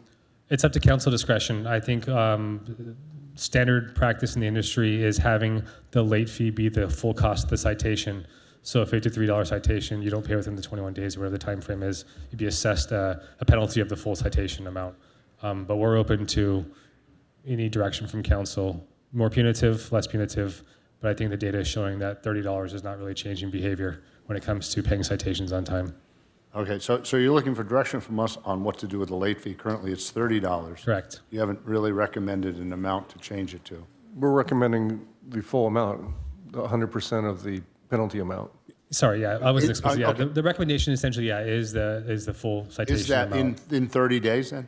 I think it's 21 days. 21 yeah. days. So 21 days, we're going to go from Meaning if you don't pay within 21 days, you're assessed a Gonna late double. fee, correct? Yeah. Yes. essentially going to double. Correct. Yes. Does it make sense to add an extra late fee after it progresses down the line for another time period? We certainly can. Yeah. And eventually, after, I guess, about a year and a half, we end up collecting it through the re-registration process through the state. Is that Correct. correct? Yeah. Yes. It's But assessing do we have to pay the state a fee to get that, or do we collect all of that? I believe it's nominal. Yeah, there's a small pass-through fee, but it's nothing that we're not diluting the amount by not paying. Yeah. I think it's more about compliance and the cash flow, the idea that they're not paying on time. It does require additional staff effort to send out late notices and whatnot too, so. Right. Okay, I guess we just need to consider, whether they got the ticket, or some people claim they didn't get it, and then they end up with a double ticket. Might be too bad, but They're then always allowed to appeal, council member. But we could do a graduated one where after 90 days or something, it can go further. That's an option we have. To be, yeah, correct. Okay, I didn't know whether we were prevented from doing a double take on that. Okay, thank you. Any other questions? Mayor Pro Tem? No questions. All right. Madam City Clerk, public comment, please. I did not receive any speaker cards.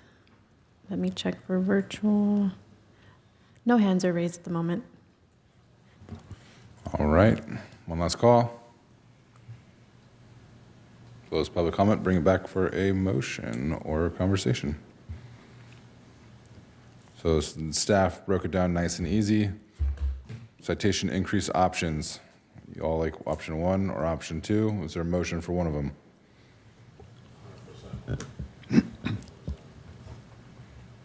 So option 2 would get us to the 100% increase quicker. Option 1 would just be maintaining the same cadence. That's correct. This is on citation you're talking about. Citations.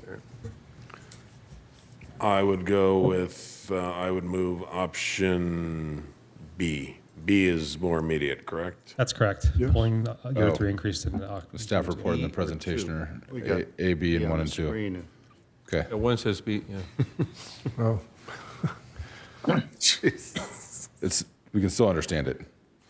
So your motion is to accelerate year 3 increases to October 1, 2026. If not sooner. if council directs sooner, we will. Yeah, I think sooner the better. Let's give 30 days and move forward. We got summer approaching and So we need 30 days from tonight, then it could go into effect. So let's say Comes back for- August 1st. We can make it August 1st. so moved. I'll second that. What was the motion regarding the late fees? Nothing yet. Nothing. Oh, Nothing yet. nothing yet? Okay. All right. So we have a motion and a second to do accelerate year 3 increases as soon as possible, as close to August 1st, it sounds like from staff. Do you have any questions on the motion? All right. Madam City Clerk. Mayor Detoy, Aye. Councilmember Seaman, Aye. Councilmember Jackson, Aye. Mayor Pro Tem Keegan, Aye. Councilmember Francois. Yes. Motion passes 5-0. Okay, now let's talk about late penalty options. Mr. Mayor, Yes, sir. I move that we choose option 2, and that the fines double in 21 days. Is it 21 days, did you say? It's 21 days per California Vehicle Code, yeah. 21 days. All right. Is there a second? There's a second, and that would be implemented as soon as possible. We'll as shoot for August 1st as well. Yeah. We need 30 days Yeah, after. got it. Good. I'll accept that. Thank you, Thank you, Rob. Thank you. Councilor Francois? So this motion will double the penalty for late payment after 21 days. Is that correct? Mm-hmm. Double.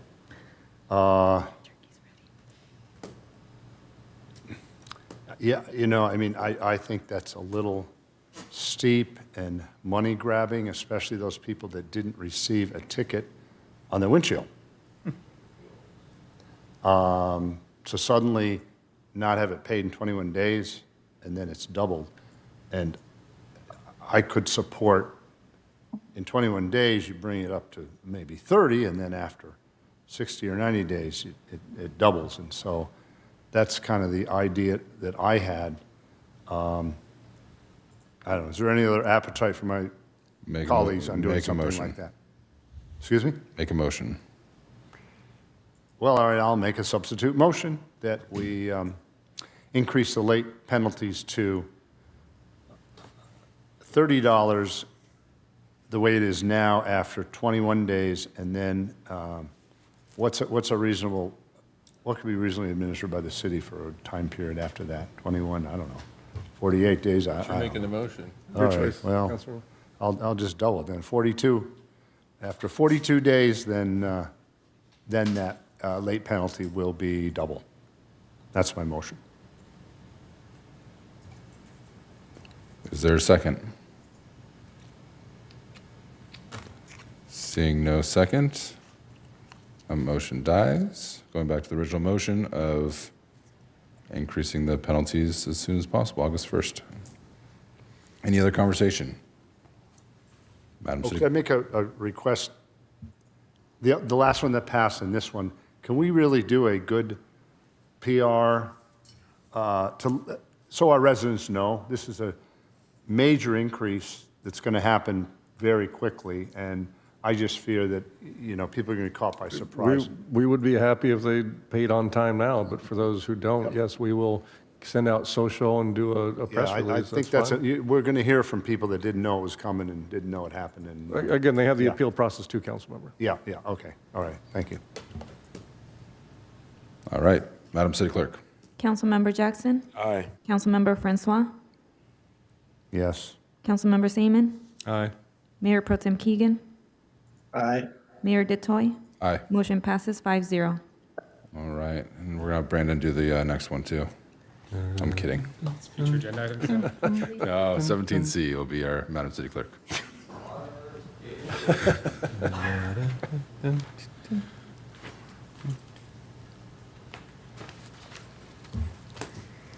Moving along here fast. Good evening, Mayor and members of the City Council. Tonight, I'm presenting the technology disruption policy required under Senate Bill 707, which establishes procedures for how the city will respond if telephonic or internet service is disrupted during a public meeting. We will have an introduction to Senate Bill 707, background analysis of the proposed policy, a brief conclusion, and staff's recommendation. SB 707 was signed by Governor Newsom on October 3, 2025. The intent of the legislation is to diversify and increase public engagement by requiring hybrid meetings and establishing clear procedures when remote access fails. The policy must address how disruptions are announced, how the meeting is recessed, what restoration efforts must occur. And I lost my speech. Sorry.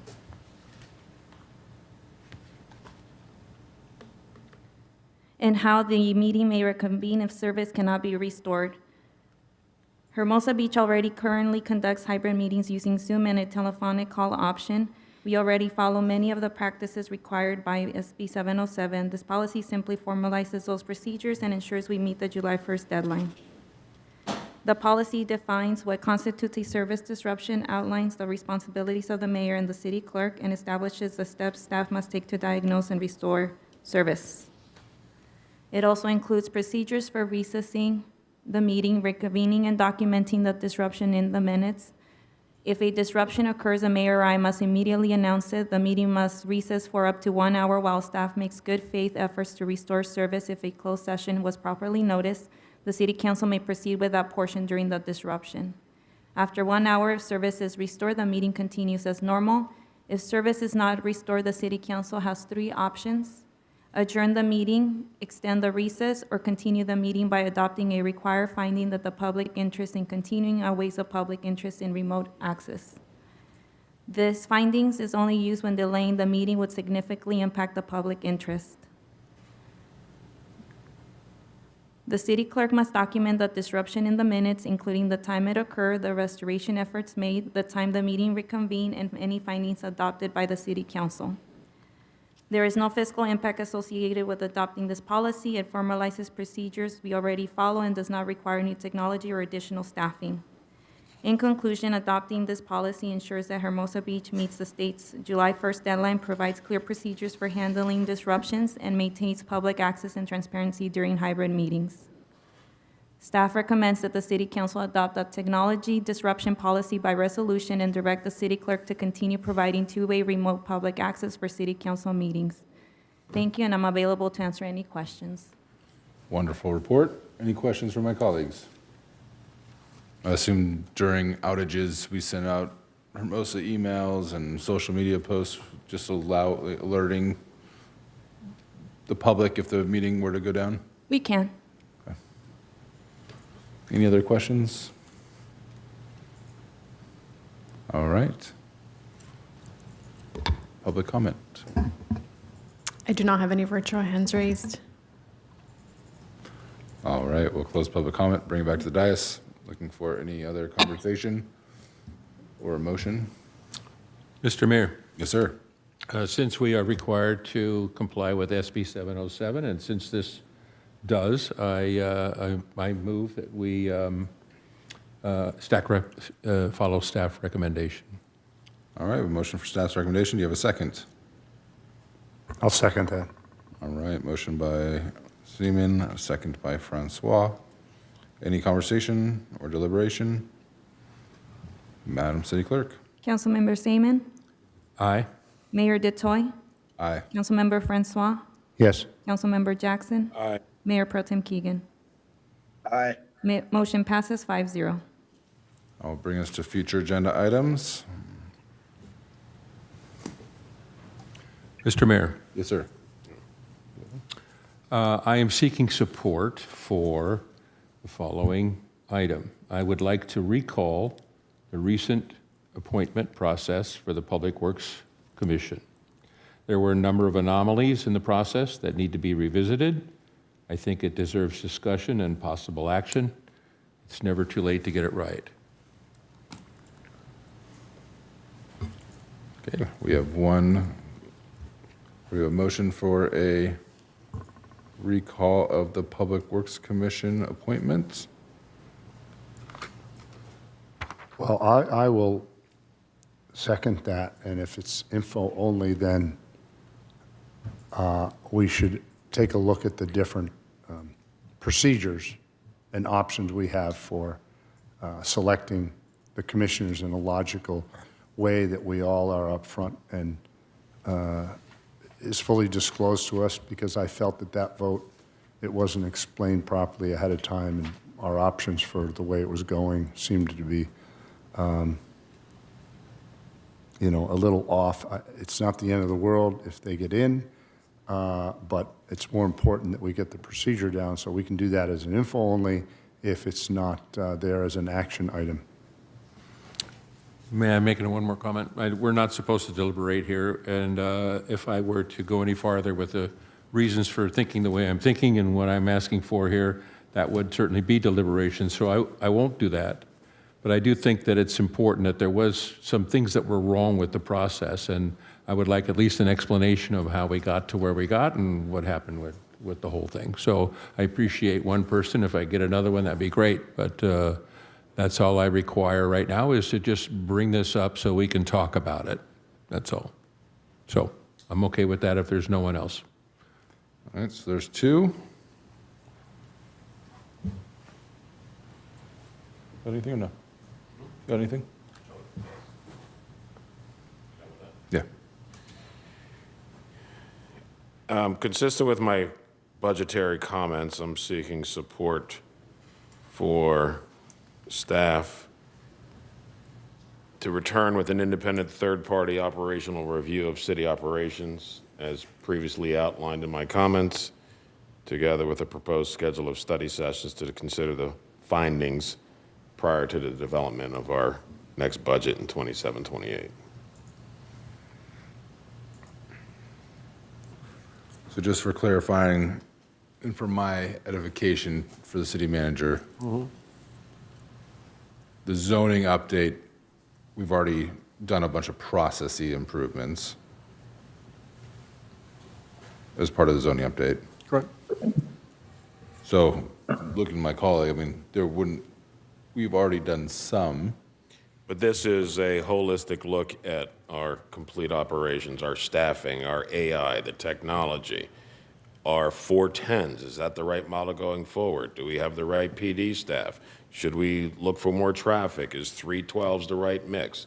I mean, I think an independent audit to look at what we're currently doing and to help, right now we're still using paper overtime cards. I mean, so there are, and sometimes it's just easier to have an independent body look at it than it is to have somebody else do it internally, and we just don't have the bandwidth right now. So I think it's important that we evaluate our staffing levels, our overtime, our scheduling practices, and we look at automation and technology and all those things. And I would think that where we are fiscally as a community, as a city, I think it's incumbent that we do that before the next budget cycle, because that will help inform our decisions as we flesh out the out years, particularly with the revenue shortfalls that we are projected to have next year. So just a clarification, my understanding from what the request is that we would be bringing back a Almost a registry of some, either one consultant or multiple consultants to look at these things. You can figure out Okay. the best way, yes. But I think the report. I just didn't know if you had yes. anything in No, mind to begin with. You know, I think each department should have an independent review and operation and all the things I outlined when I was bloviating about the budget.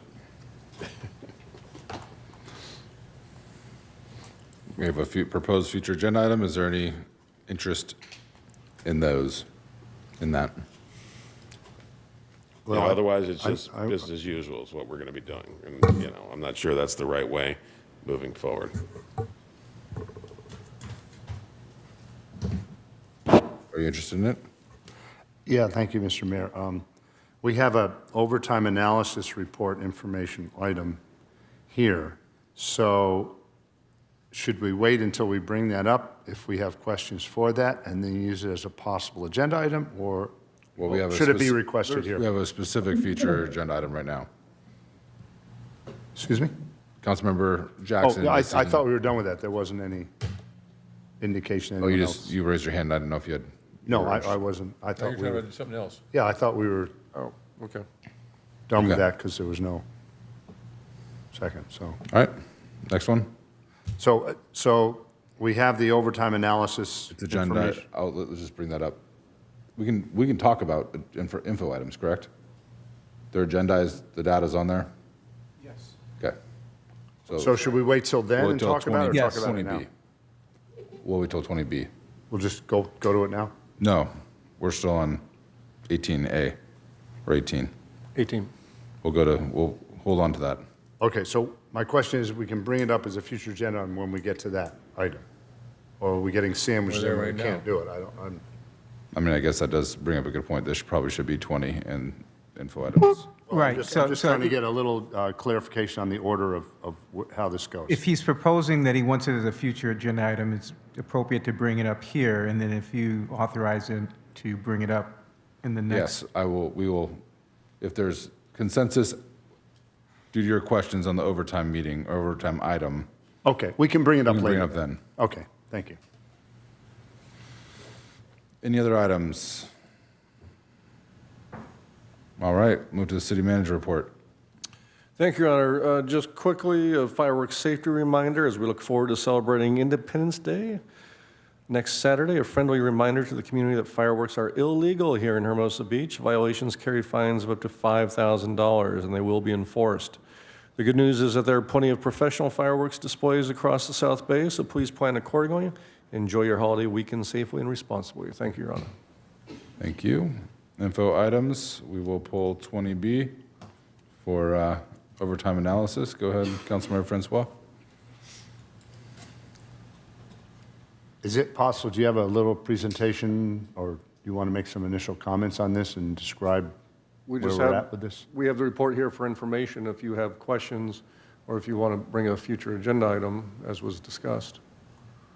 Okay, so basically. That's then- why we have the chief here as well. To Right, address just to sum it up then, you went through a report here indicating where overtime is spent and how it's spent, and that it doesn't seem, that you wouldn't recommend developing a policy where you review on a regular basis approving overtime, especially if it's wanted in advance, that you'd rather just leave it the way it is because you depend on the integrity and talent of your top management to make those decisions regarding overtime. Well, I certainly check in with the department heads on overtime, and I think that we can have a more concentrated look at that throughout the year. You know, one of the things as part of the budget was that, for instance, the police department, which has the highest rate of overtime, is cutting $310,000 out of their budget. Some of those things will be some of the What the Fuzz events or other items that involved overtime. So you're going to see a reduction in the overtime for non-core service items. You're not going to see it as much for the, I don't want to call them fluff, but PR or community relations things.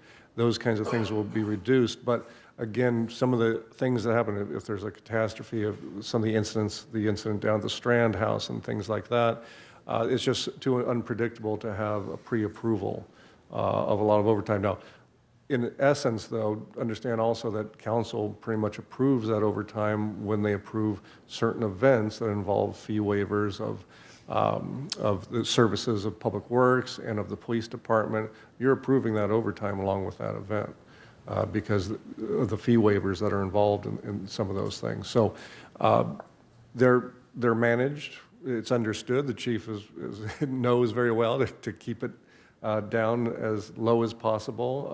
And with that cut in the budget from the department, that's going to reduce any of the alleged fluff that people think, oh, well, how come there's 20 cops at What the Fuzz event having pizza or something? So those things might suffer, but there's a trade-off, and lowering the overtime is part of that.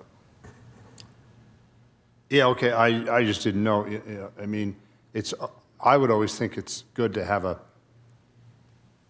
another set of eyes looking at it, because, one set of eyes, hey, wait, do we really need to do this?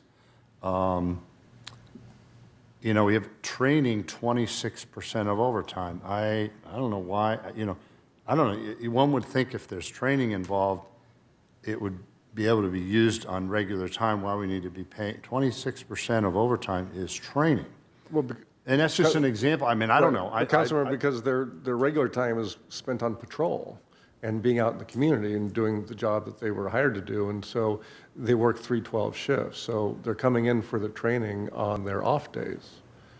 Because otherwise you'd be you'd be taking them off the streets and off the patrols and everything else that they're doing to do training. Sure. Well, that's just an example of the things that I would think the city manager could take a closer look at. Is it needed for training? Can it be used, can the overtime be used for the work that's needed because they went to the training? Or, if we're fully staffed, it would mean to me that we're fully staffed, and therefore fully staffed means we've accounted for training and things like that. So, but that's another example of some of the cuts that are taking place. We've cut back on some of the, training that is considered above the line.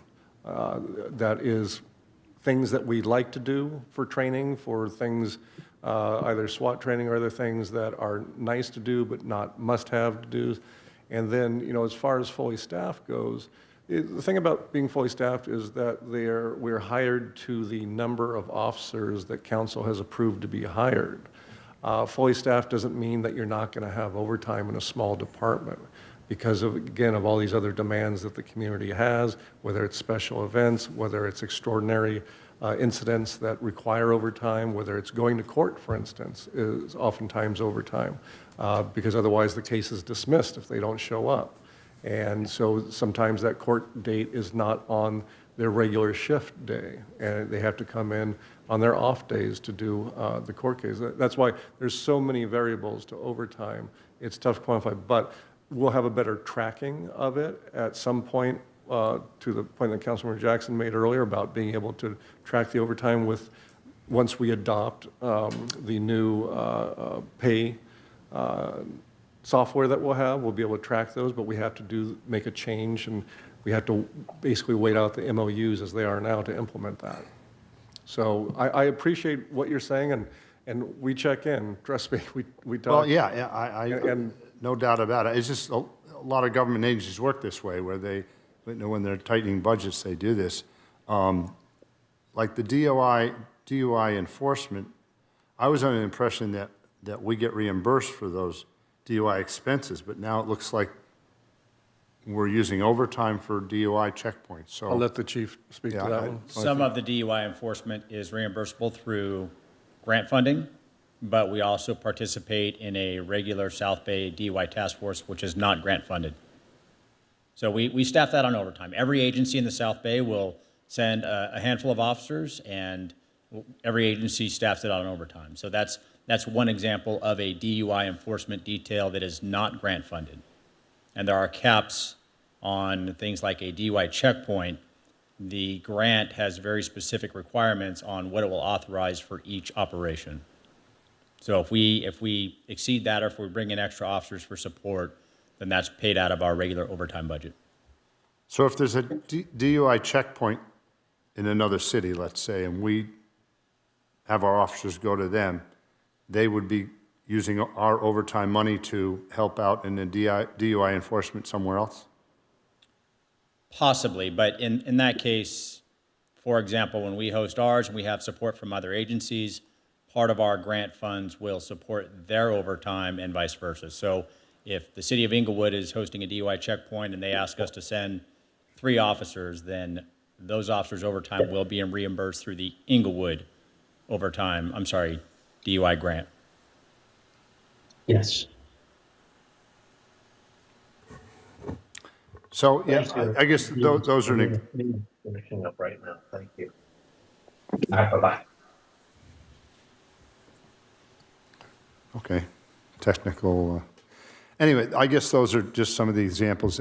I believe that Councilmember Jackson and myself requested this as a info only, but if there's inclination of my other colleagues to go ahead with a 3-vote action item to begin a sensible policy regarding this, I'd be in favor of that. So, thank you. All right, we have a proposal for overtime review outside of the current process. I don't know if you'll clarify that anymore. Not unless my colleagues have other comments to make. I'm not going to propose a future agenda item unless there's support to go in that direction, indicated by another colleague. All right. Done with 20B then. I'll take us to adjournment. This meeting is adjourned at 9:23. Remainder of the city council will be dark on July 14th. The next regular city council meeting will be Tuesday, July 28th at 5 p.m. for closed session and 6 p.m. for open session. Have a wonderful and safe 4th. Thank you.